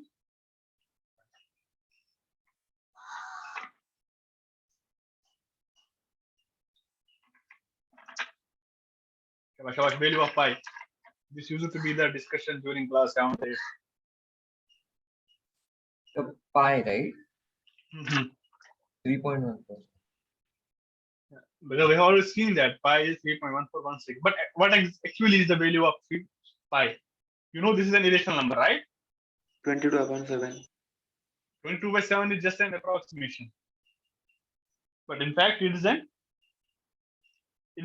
irrational number, if you remember. So, Yes, sir. but do you think MATLAB actually write this as 3.1416?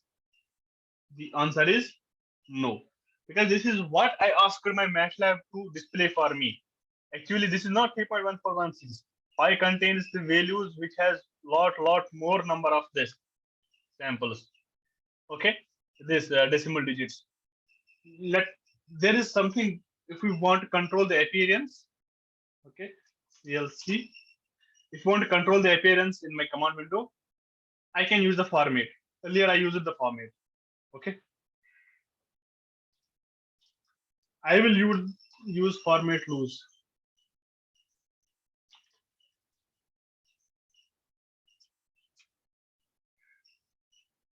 Just see, when I click in format loose, what happened? Now again the same thing started. Like format is loose, it's not compacted. Like every line has a one line space in between.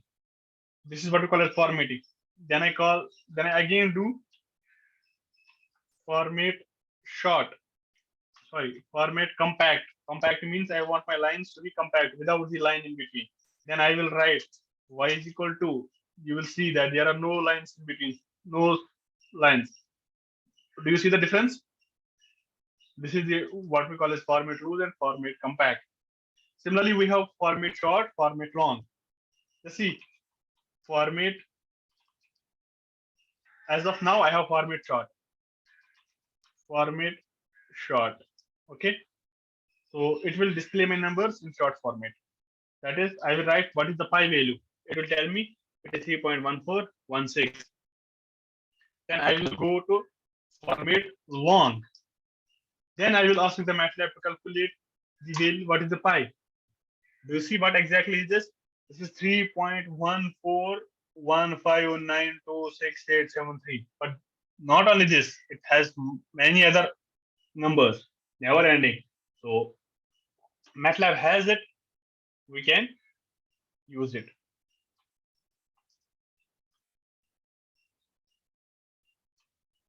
You can see how we can use the format. Like this, format long, format short, E. If you want to use the scientific notation with 4 digits long, E. Let us try it out. Okay.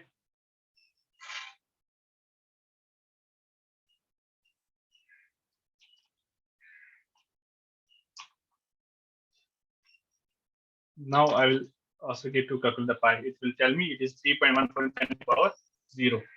E plus 0 means 10 to the power 0. For example, I am writing A equals 22.5689. Okay. What did write? What it wrote for me? 2 point something 10 to the power 2. You got my point? It will write in the form of scientific numbers with the 4 digits of the 4 decimals of 4 digits of the decimal. Now I will again come back to format short, and I will write what is the value of my pi like this. You see, sometimes I do not want like this display. I have some variable. Let's choose any variable. I have a variable, my name. Okay, I want to display it to the command window without this ans is equal to or variable is equal to. I will write disp. Disp means display. Display my variable. My name is a variable which I want MATLAB to display on the command window. Show Rafiq. Earlier, when I was doing my name, what it was doing? It was writing my name is equal to Rafiq. It means there's a variable called as my name in which Rafiq is stored. But when I write disp of my name, it only shows Rafiq. Okay. I told you how we use the clear. Clear means it calculate. It does all the variables. And similarly, if you want to only clears everything, erase everything in your program. If you want only variables to be cleared, you need to write clear variables. But what is this? Let's see. I want to clear. I have earlier shown you particular this imaginary part or something, particular variable. What I do is clear. Then I will write clear my this. I will write this clear variable space sign 0. These two have been cleared. Now I will clear capital A and small a. Clear capital A, small space, small a, and I will also clear ANS. So all these three have been cleared. Sometimes what I want to clear everything, but retain some little. Like what I will do is clear variables dash except. You can see that the naming is like that, as if I am writing some English. Clear variables. VARF means variable. Dash except. Which way, like I want to clear all the variables except some. Except X and Y. What it does? Oh my god, it erased all the workspace and only saved X and Y. You got? There is something we call as WHO who. What it does is, let's see, let us do it. What it does, it tells you which variables are actually stored in your MATLAB. So if you don't know, if you write WHOS, there is WHO, WHS. If you want what are your variables stored in, then you need to write WHO. And if you want what are the MATLAB, what are the different variables calculated, and there's different variables in the workspace and their size, how many bytes, what is their storage, what is their class, whether it is single, double, we will be coming to this. And you need to write WHOS. And I want to tell you one point that you never remember anything whatever I say. Whatever I say, don't remember anything. Just only try to get the concepts. And when you work with the MATLAB, when you work with on some project, when you try to do the things, you will automatically remember these functions. Even if you don't remember, because there are multiple ways. I already told you that help, look for, doc. You can use F1C also. You can Google to remember the function names. Never remember these function names. Only see the concept. If I do this, what are the changes happening in the MATLAB? Because after that, when you will write the programs in the MATLAB, you will see that like other than the syntax and all this, what you will need is your understanding. Because every line you write, you should be having in the mind what exactly I am doing. If I write this line, what exactly MATLAB will do. So that's why I am doing everything here in the MATLAB. Like otherwise, I could have taught it like simply on presentation, which would have been too tight. Okay. So sometimes I want to assign A equals 1. And I already told you, if I write the semicolon, what will it do is, it will create a variable, but assign it in the workspace, not put it to the command window. Then I will write B is equal to 2, C is equal to 3, D is equal to 4. Okay. So this takes a lot of space on my work window, on my command window. So instead, what I want to do is I want to clear my workspace and I want to clear this as well. So I want to write multiple lines in a multiple commands in a single line. A is equal to 1 is a one command I am writing the MATLAB. I will write space or just like without space as well. Then I will write B is equal to 2. Then C equals 3. Then D equals 4. This is again equivalent to what we have done earlier. Just to enhance the readability, I am using this. Otherwise, we can skip these spacings between the variables and the operators. It's all up to user. We click enter. What you did, all the 4 variables which I have listed in this line, single line, have been created in the MATLAB. So multiple commands will be, I have already shown you the CLC and this clear control C we will be looking at, because as of now I am doing very small things which is calculated in the milliseconds and the nanoseconds by the MATLAB.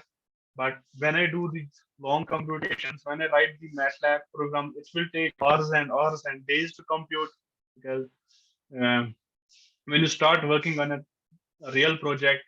You don't have like you have these small bits connected together, and these computations take a long time. Sometimes you want to stop your computation, stop the MATLAB executing the commands, then you can use the Control C. As of now, I can't show you how will it work, but when we go to the scripting in the section tomorrow, we will use this Control C as well. So there are multiple functions, mathematical functions in the MATLAB. I have shown you like these some mathematical functions. Now there are two types of mathematical functions. One are the elementary functions, one are the specific functions. Okay. I don't know what are the elementary functions or what are the specific functions available in MATLAB. What I will do is I will always go to help because MATLAB is there for always available for my help. Be it anytime, be it anyone. It is available for me to help. I will write help EFUN. That's right. There is something we call as variable name or function name. See, ELFUN is the function, but this is written in such a way that user, when he uses this, he can correlate. How we can remember? It automatically gets stored in our mind because we know EL is elementary, FUN is function. Similarly, here you have seen SPRT square root. Otherwise, I could have written S of X. And it would have been difficult for user to keep it in the mind to trace down what is happening. Round of X. It means as if what we call as self-explanatory. Sum of X, product of X, minimum of X, maximum of X, log of X. So this is what we call as self-explanatory. Whenever you create your function or whenever you create your own variable, try to keep the naming conventions as standard as possible and try to have them as the self-explanatory. For example, earlier I had written my name. I could have written A is equal to Rafiq. My name is equal to Rafiq. The name variable my name was so that when I come back to this variable after some long time, I can get it without looking into it in the depth. Okay. These are some of the elementary functions available in the MATLAB. Sine. This is the sign of argument if you want to put your input in degrees. Similarly, sine h, hyperbole sine. Okay. A sine, inverse sine. Similarly, cos and its associated functions, tan, sec, inverse secant, cotangent, all these functions. Like these are trigonometric, these will be trigonometric functions because elementary functions could be either be trigonometric or you can use exponential. Similarly, log and log is, you know that exponential and log, these are similar things actually. And complex, that if you want the absolute value of a complex number, because you know that we usually calculate the magnitude under root of a plus b. This will give you the absolute value of that. If you want to calculate the phase angle of a complex number, if you remember the complex numbers during your class 11 and 12, where you used to draw a plane and then calculate the angle on the 360-degree where it falls. So similarly, conjugate, complex conjugate, imaginary parts, real parts, or you can just see rounding and the reminders, because there are other options. You know that we used to use the floor function and ceiling function in the mathematics during our class 11 and 12. You can use that because those are readily available in the MATLAB. These are what we call as elementary function, like sine function we use it to do modulus function. Similarly, so we have, other than the elementary functions, MATLAB also possesses what we call as a list of specific functions. For that, I will click helps, I will write help space SPECFUN.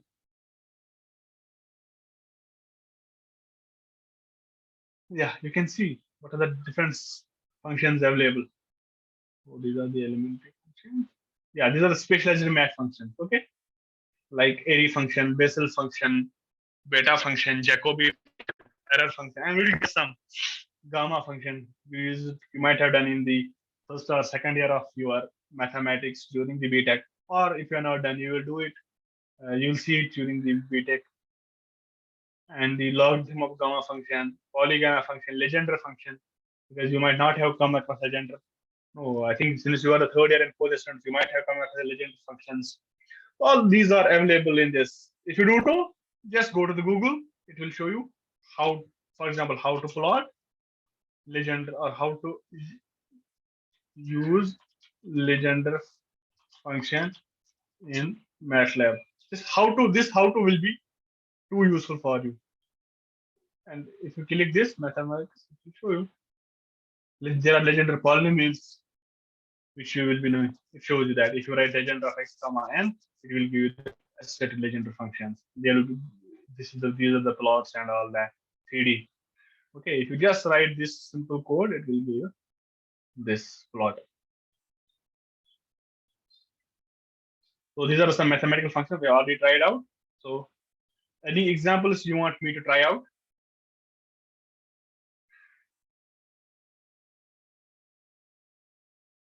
Or any mathematical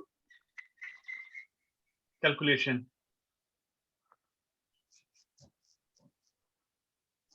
Let us suppose let's calculate some mathematics. What I do is I clear all my workspace and I clear my command window. So I will start afresh. I will write some variables equals 1, equals 2, equals.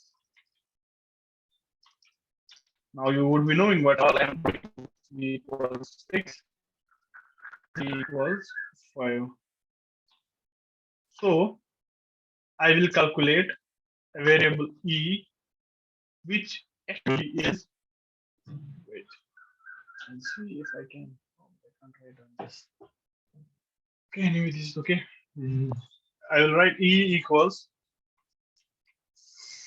sine of a multiplied by the exponential of, like I have a function, like I want to calculate sine of a into e raised power b, okay, and then divide it with c.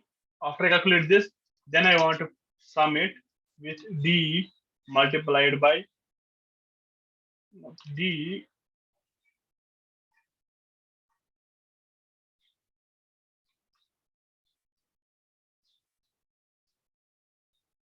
times cos of c divided by 6 or divided by a. Okay, let us suppose a or b.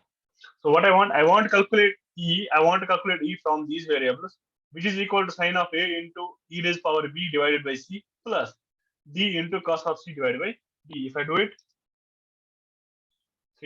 my answer is evaluated as 3.467. Again, you need to take care of all these brackets because this is the syntax of sine of a.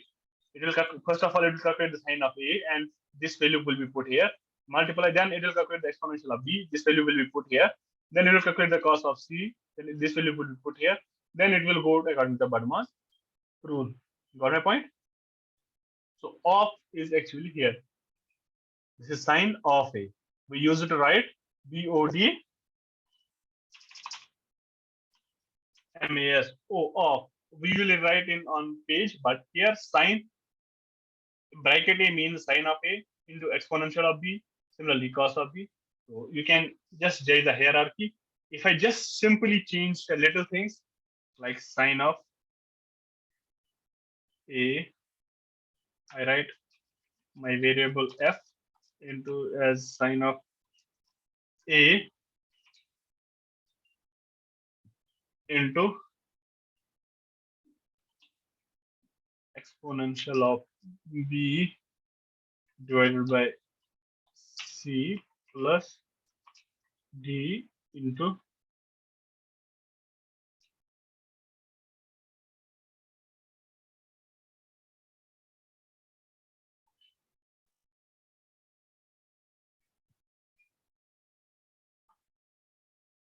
sorry, what I will do is I will change a little bit. I write is divided by exponential of b into C. Okay, plus D divided by cos of C into D. Answer is this. If I write the same function in place of f, what I will write is I will write G as this. I will not use these two brackets. I just want to understand you the hierarchy. I will not use these two brackets. And then I will continue. Answer is 11, answer is 2. I just wanted to make sure that you should do exactly the same thing. Whatever is in your mind, make sure that you are doing exactly that in the MATLAB. Like initially it will be difficult to correlate, but as soon you get advanced into this, like it will be just like too easy process for you. Here, what it does is calculate sine A and whole divided by. Then it is both divided by this as well as divided by this. Similarly, plus G divided by these two terms, multiplication of these two terms. The value is 2.6277. In this expression, what I do is I calculate the sine A, then divide it with the exponential of B, and then multiply it C. It means that here multiplication is in C, C is in multiplication, and here B is in multiplication. C and B are in multiplication, but here those were in division. So this is what my results differ. Sometimes these small, very small things bring error to your calculations. Okay, so you should make sure that whatever is exactly problem on your copy, on your notebook, in your mind, you exactly translate it to the MATLAB. Okay, you should not do it with your absent mind. So make sure that whatever you do, you translate it properly to the MATLAB. We will again have a 10 minutes break and we will join, like everyone is supposed to join by 5:30 again. Okay, any questions you can let me know in between.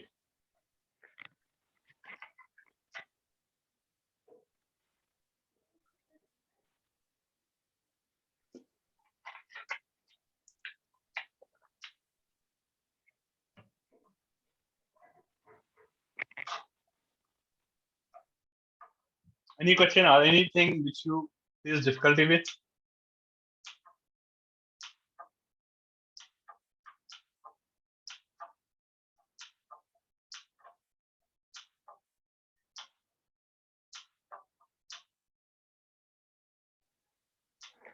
Sir, how can a definite integral can be solved using a MATLAB as a calculator?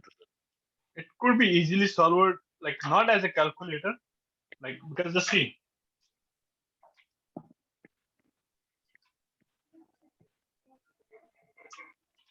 Because there's a function which we call as integral. Okay, you can't solve the index integral, but see, it calculated. You have to input the function. You have to write q is equal to integral of function a to b. A will be the your lower limit and b will be the upper limit. Okay, just for Sir, example, just I want to. example. I want to. Yes, yes. I will take an example that I want to calculate the function of sine of integral of sine of x. Okay. Integral of sine of x within the limits from 0 to pi. Okay. Or 0 to pi by 2. So what I will do is first of all, I will define the function. I will write my function.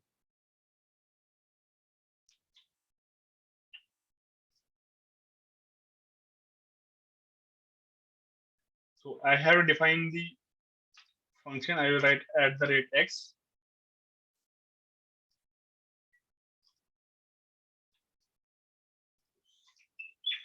Sine of x. So my function is sine of, now my function is sine of x, because at the rate x means my variable will be x. Okay. So now I will write my integral value equals integral of function. So my function is, I have stored that function in the my function. You can just see my function is a variable in which function is stored. So my function, comma, I want to write it 0 to pi by 2. Oh, sorry, I just missed the comma here. Yeah, so the value is 1. What do you expect the value of sine of x from 0 to pi by 2?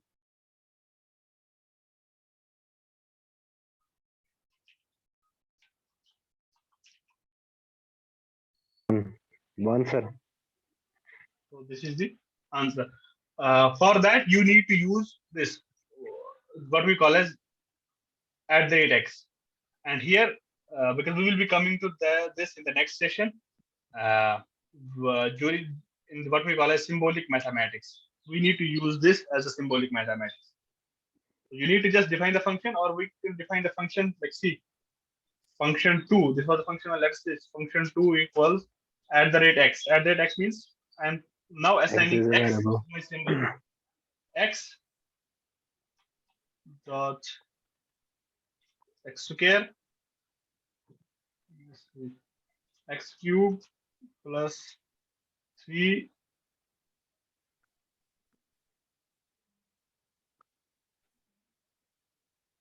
3x square minus 2x. Okay, so my function, so my function has been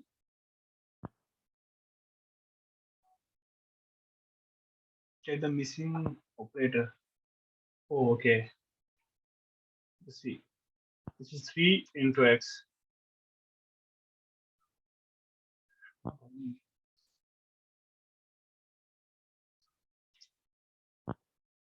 Now my function is this, x cube plus 3x square minus 2x. I can evaluate this function to integral of function 2 from 2 to 20. So the thing is that, see, MATLAB tells me what you have done wrong. While typing, I typed the integral as INTERGAL, which is actually INTEG. I'll tell me, do you mean this thing? Yes, I mean this thing. So there is an error because there are incorrect dimensions raised to the power. So we will do this in the symbolic mathematics. For that, you will need to define all the functions in terms of symbolic mathematics first. Then you calculate these integrals.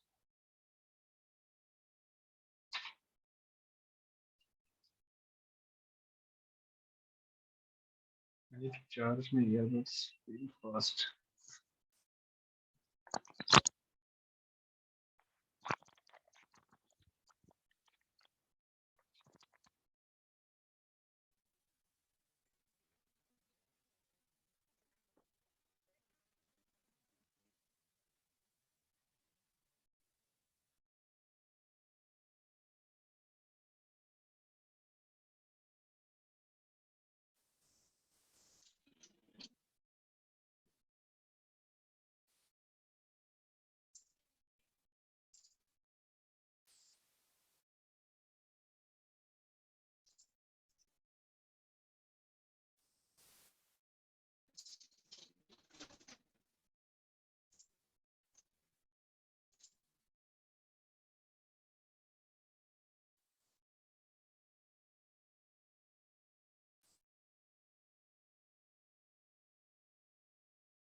Hello, hello.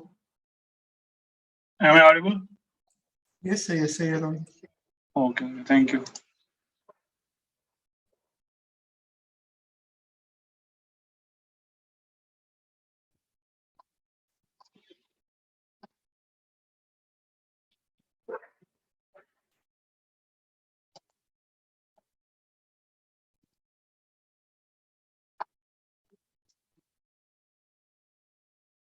So I will be back within 5 minutes.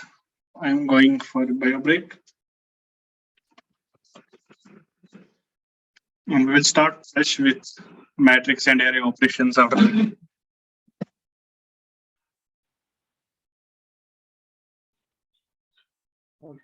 Welcome back, everyone. So we will now be moving to matrix and array operations, which are actually the basics of MATLAB. Because earlier we have seen that we are using MATLAB as a calculator, and we are still using MATLAB as a calculator. We have two predefined goals. One is we learn how to use MATLAB as a calculator, not just as a simple calculator where we deal with numbers, but as a calculator where we deal with matrices and array operations. Okay, and the other is other we will be dealing tomorrow, and which is the more important than using the MATLAB as a calculator is using MATLAB as a programming language. How you can automate the boring stuff, how you can automate the processes using MATLAB, and you not only simply using it as a calculator. We are still using it as a calculator. We have not gone to functions and scripts and all that. We will be moving to that tomorrow. Let's continue with the matrices. Enter, how much time do we have for today's session? The session was till 3:30, I suppose. No, it was supposed to be for 3 hours. 1 to 4.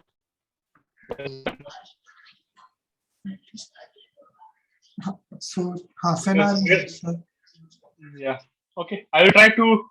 I will see how much we can complete before 4. Or if it's okay, we can extend it by some 15 minutes as well, if anyone does not have any issues. So, anyways, wherever we stop, we can restart tomorrow from that point. We will now go to matrices and array operations. I have already earlier told you what exactly is an array. Array means any row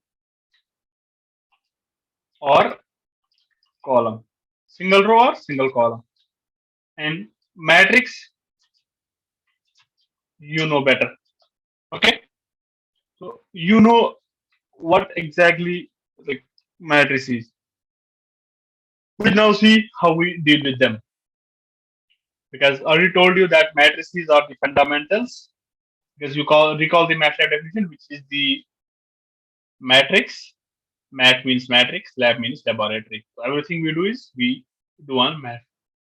Now let us learn how to write the vector. Okay. Vector we have of two types. One is row vector, another is column vector.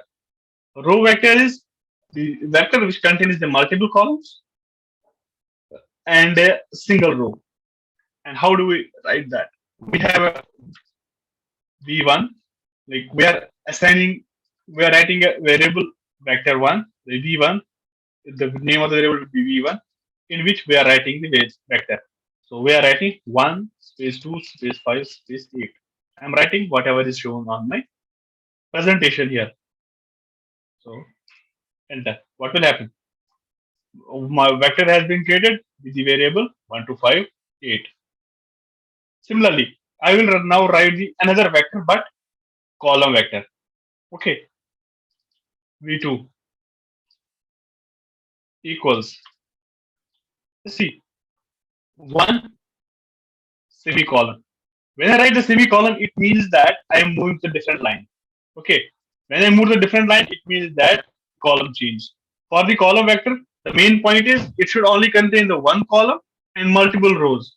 So the multiple rows will be in each row. I will have one element, and I will move to the different rows. To move the different rows, I have to either click enter like this. I will click enter, then 2, then enter, then 5, then enter, then 8. This didn't work out. V2 equals 1. Then in place of enter, like to move the next line, I will write semicolon, and then I will 2 semicolon 5 semicolon 8, and I will close this. See, I will click enter.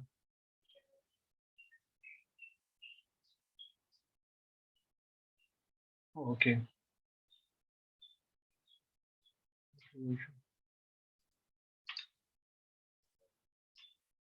So no space was actually allowed. This shows that with the operator to compare this, you can use this. So no space was allowed here. I removed the space. Now it works fine. So V2 is 1 to 5 8. See what is the difference between V1? V1 is it contains the same values, but V1 is my row vector, V2 is my column vector. Okay.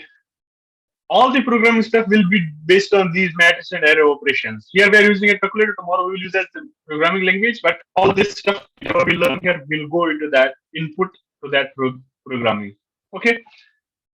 You remember that, or you observe that we have used square brackets to define our vectors. We use square brackets to define our vectors, either column vector or row vector or any matrix as well.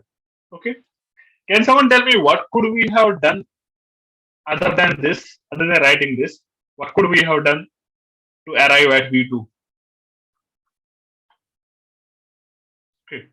Or what is the mathematical relationship between V1 and V2? Someone.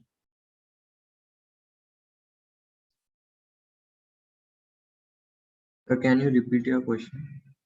Like I have V1, which is 1 to 5 8. I have V2, which is 1 to 5 8. I have written, first of all, I have written V1. Sir, transpose. Yeah. Okay. I could easily have done, could I have done, like, let us see, clear.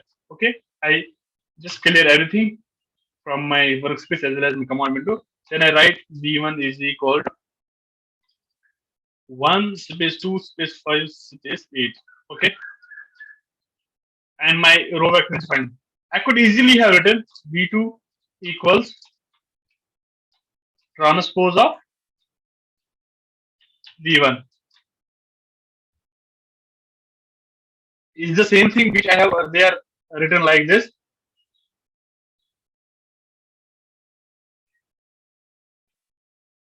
Like this is the what is already defined in the MATLAB. Sometimes you may need to write transpose, sometimes you may need to calculate the inverse. All these are inbuilt functions in MATLAB which you will get used to with the practice.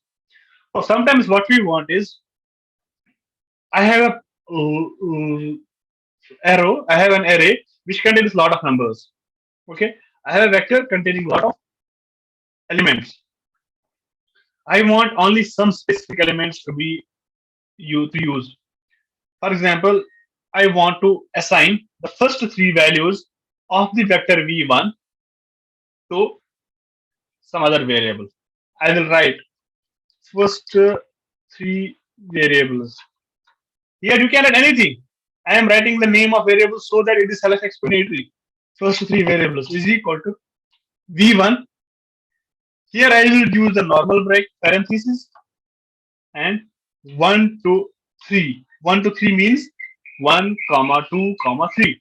That is all the elements which are contained at the first position, second position, and third position of in the row in the vector v1 will be assigned to the variable first 3 variables. Just when I click enter,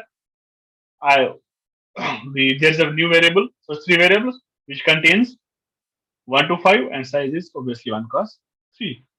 Similarly, if I want to calculate all the variables, if I want to assign some variables, let us suppose that I want without first one, because I don't know how many variables are there. I don't know how many variables are there in the row vector. I want to just skip the first and assign all the other 3 to some variable a. A equals v1 of to end. Oh, this will work or not. Let's see. When I write end, it what it does is it automatically calculates what is the number of elements in this V1, and then calculates the variables from the position 2, which is from the this is the first element, this is second, from the second element to the last element. This is the 2, 5, 8. Similarly, if I want to calculate not the multiple numbers, I want to calculate only the second number, only the particular element, third element, fourth element. What I can do is B is equal to V1 of, yeah, V2 of, like, because I want, now I will do with this, deal with this matrix. I want to use the third element of this variable, this vector. I will write B is equal to V2 of 3. When I do this, it will check, it will go to the, it will scan the vector V2 and see what is contained as a third element, first element, second element, third element is 5, and stores the new variable, new to the variable 5. This value 5 to the variable B, and B was not initially there in the workspace, it has now been added to the workspace. Okay. Now I will be clearing this. This is the vectors. Now I will go to matrices, because what exactly we want is we want to deal with the matrices. If we know how to deal with the matrices, we know how to deal with the vectors, because any vector is a special form of matrix which has either only a single column or only a single row. So my matrix will be A equals. How do I enter a matrix? Okay, I have recently seen how do I enter the row. Any row vector or any column vector. I will rewrite that. V1 equals this. This is when I was writing the vector. V2 equals. I'm just using the earlier commands I had written. Okay, just using the up arrow. I have earlier just get used to up arrow. So what I was earlier doing is whenever I was writing a row, I was writing them in a line with a space in between, or I could have used comma as well. Okay, but here I do not need comma, so why to make our codes dirty? Just keep it simply space. It will automatically identify. MATLAB will automatically identify that you want this element as a separate. Like this page means element is now you are defining second element, third element, fourth element, likewise. And this column means you are entering the second column, you are entering the next column. So if I use the same analogy to define the matrix A, where A is the matrix 1, 2, 3, 4, 5, 6, 7, 8, 9, what do I need to do? A equals. This is same analogy. First of all, I will input the first row. This is 1, 2, 3. Whenever I input the row, I just need to separate the elements, write the elements and separate them either with comma or with space. Here I will do with space. This time I will do with space. Next time I will do with comma for illustration purpose. 1 space, 2 space, 3. First row is defined. Now I want to move to the second row. So to move the second row, I have recently seen that I need to enter semicolon. I will semicolon. Okay. Then I will define the second row. My second row is 4 space 5 space 6. Then next row. I will move to the next row. Then I will define the elements. What are my elements? 7, 8, 9. Just look. When I click the enter, I will not here. I have written at the end semicolon just to suppress the output in the command window, not to print the values in the command window. That's what we call a suppression of the suppression. Here I will not write that because I want you to look at what has happened when I have written my matrices like this. When I have written my command like this, you can see a matrices has been created. Okay, with the values 1, 2, 3, 4, 5, 6, 7, 8, 9, and the size is 3 cross 3. Got it? This is how we enter the matrices. Okay, I could have written like this as well. Let's see. A instead of space, I could have I could have written like this, comma, comma, comma, and this is comma, then 7, comma. Anyways, I can use both.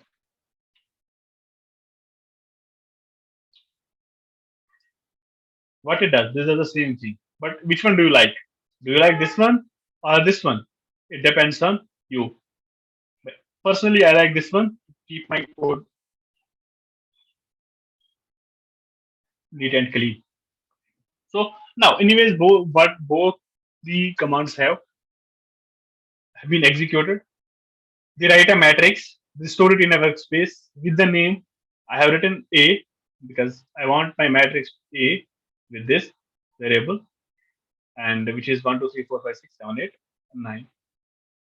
Now, because there is an indexing in the matrix, because every element stored in the matrix, has its position in the matrices. Earlier, because I was telling this, the first element, second element, third element, fourth element. Similarly, there, first element, second element, third element, fourth element. What will this be? This is the first element, first row. Similarly, first row, this is the element corresponding to the first row, first column. Element corresponding to the first row, second column. Element corresponding to the third row, second column. Element corresponding to the second row, third column. If I want to use any of the element at any position, because I don't know, I want to use, I will write A of means A bracket. Then I will ask my MATLAB to write the values or to give me the value at any particular location. First of all, I need to give my row number. So let us suppose I want to calculate this number. I want to see what is at this position. What is the position of this? Third row, second column. 3, 2.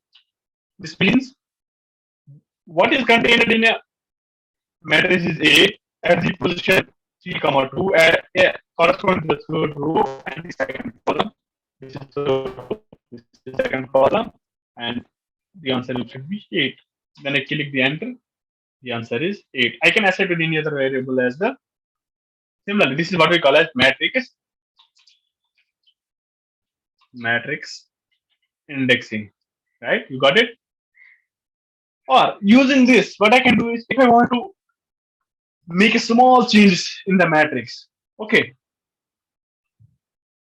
I will not rewrite the matrix. For example, earlier I had written, let us suppose, by some mistake,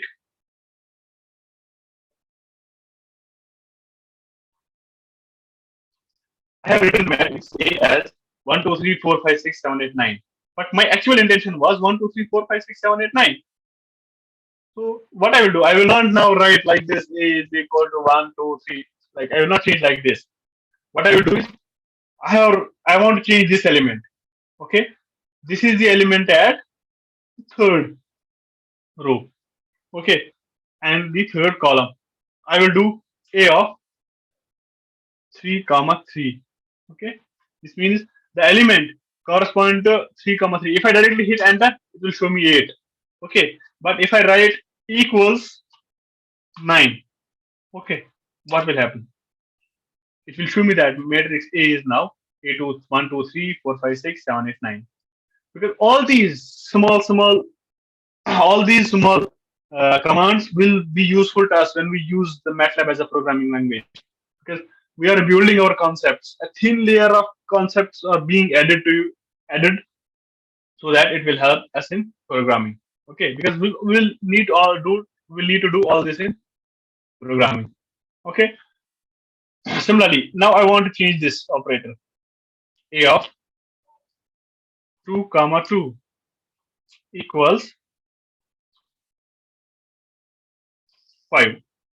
In place of 5, I want to change it to 80. So this is how I change my variables. Okay.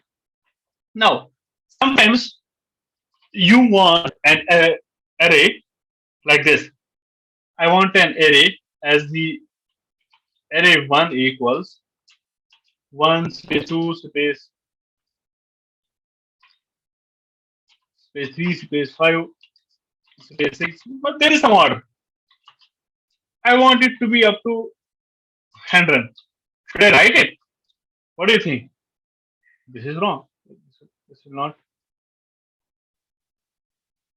continue.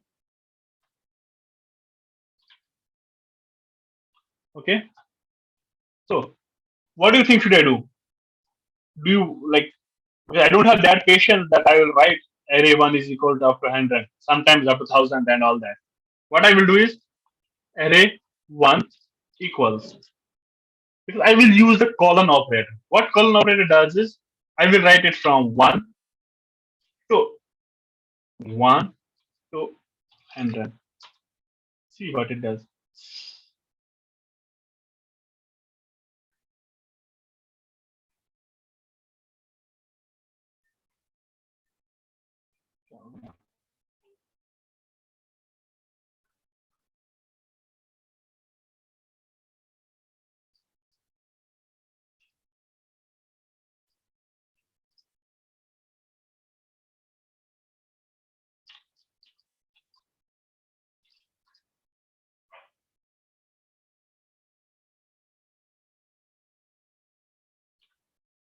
So I will write array 1 equals 1 to 100. There was some syntax error.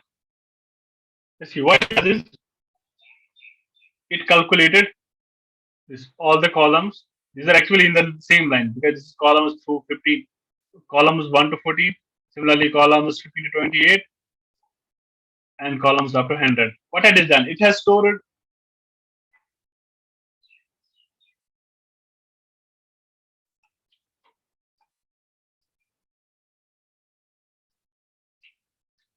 what it has done is it has created. So the point is that I want you to use a colon operator. Suppose I have to write a is equal to 1 to 10. I write a equals, the first element is a is equal to 1. Sorry, first element. Then colon operator. I will write what is the addition of the new element. Which new element I want to, like, what is the difference between two elements which I want to add? Okay, I want to increase my number by 1. Okay, when I increase my number by 1, what usually happens is, and then what is the last number I want in my matrix? In my this is equal to 10. Okay, this is 1, 2, 3, 4.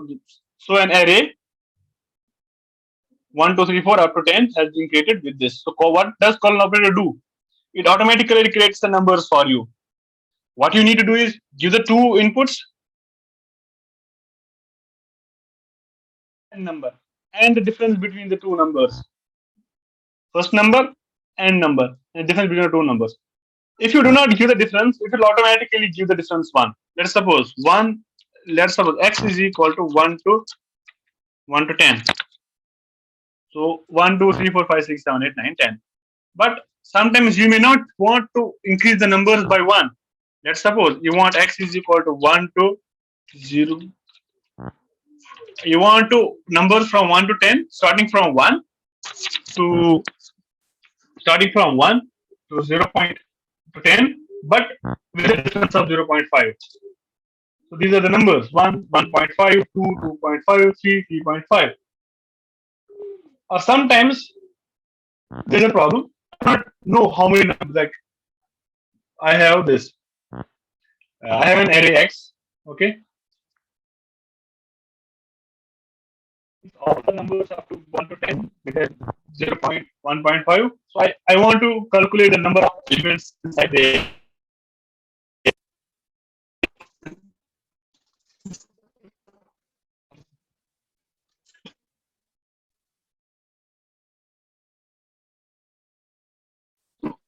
For that, I will calculate. I have a function which I call as length. That is, I will write n is equal to of x, because my x is an array. It will tell me numbers, how many numbers are contained in this array. Right? Optionally, we can use the linear spacing or log spacing, which we will resume tomorrow. So for today, I think it is, we'll stop here. It is 4 p.m. around. So we'll stop here and we'll resume tomorrow. I can take any questions if you have. If you have any other questions, please let me know. Hello. Yes. Sir, can we do operations related to matrix in MATLAB? What can we do? Operations related to matrix like addition, subtraction. Yes. Because in this book, I was trying to do that. See, you need to write A is not a matrix there. I will write another matrix. 2, 3, 5, 6, 7, 9.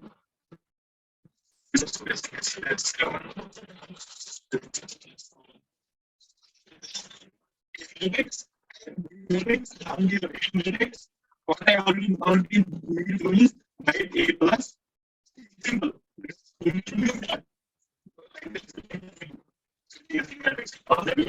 Matrix operation. Even satisfaction, I'm doing it here. Hello. So actually, the thing is, your voice is cracking. Like it is not clear. Now clear? No, sir. It is like there's noise. Just wait a second.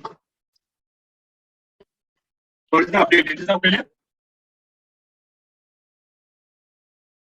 Hello. Clear? Yes, sir. Yes. Okay, thank you. Let's see. I have a matrix B and I have a matrix A. Okay. I have these defined them. Now I write A plus B. Then I click enter. It will give me the, let's see, 2 plus 1 is 3. Similarly, 1 plus 8 is 9. 80 plus 6 is 86. So I just need to write A plus B, just like I used to do the sim earlier with the numbers. But the only condition is inside the mind, you should make sure that, because there are rules for the matrix addition. The rule is like you should have both the sizes of the matrix, both the sizes of the matrix should be same. Okay. You need to follow that rules. We will be doing that in the next session. We'll be doing all the matrices and operations along with the MATLAB coding in the next session. Okay. Yes, sir. Yes. Okay. Just for demonstration trial purpose, I have created a matrix A and B and just added them, or even I could have subtracted them, A minus B. Even I could have this. I could have this. Multiplied them. What if I divide them? Can someone tell me? Oh, can we divide the matrices? If it has divided, what is this? There's a rule, we can't divide the matrices, right? So we And have what is to this? take the inverse of the matrix and perform specific. I mean, because there is no rule actually to divide the matrices. Here, division means something different. We will be looking at this division in the division of matrices in the MATLAB in the tomorrow session. What exactly this means? Because it converts this into the inverse, then this is actually the A inverse minus B into B. Yes, sir. A inverse into B.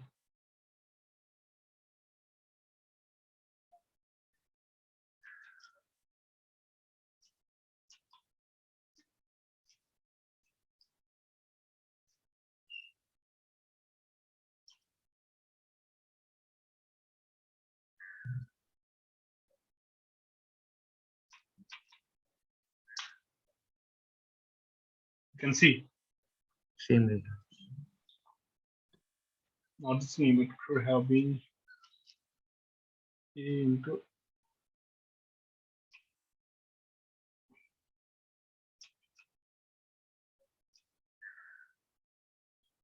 now it is same. A by B is 0.272 and up to 0.0039.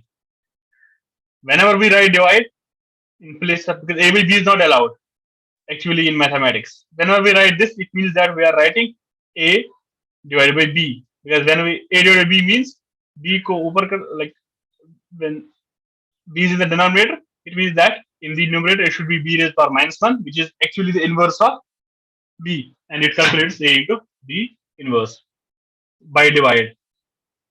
But we will see element-wise operations as well in the next session. Okay. Any other questions?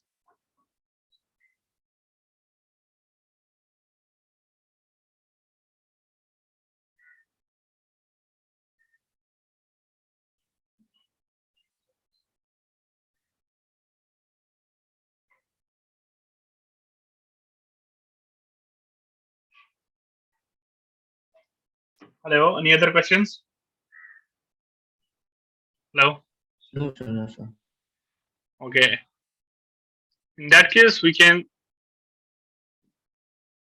Your voice is breaking. I'm sorry for that. There is some issue with the mic, which I recognized today only with the default mic of my PC.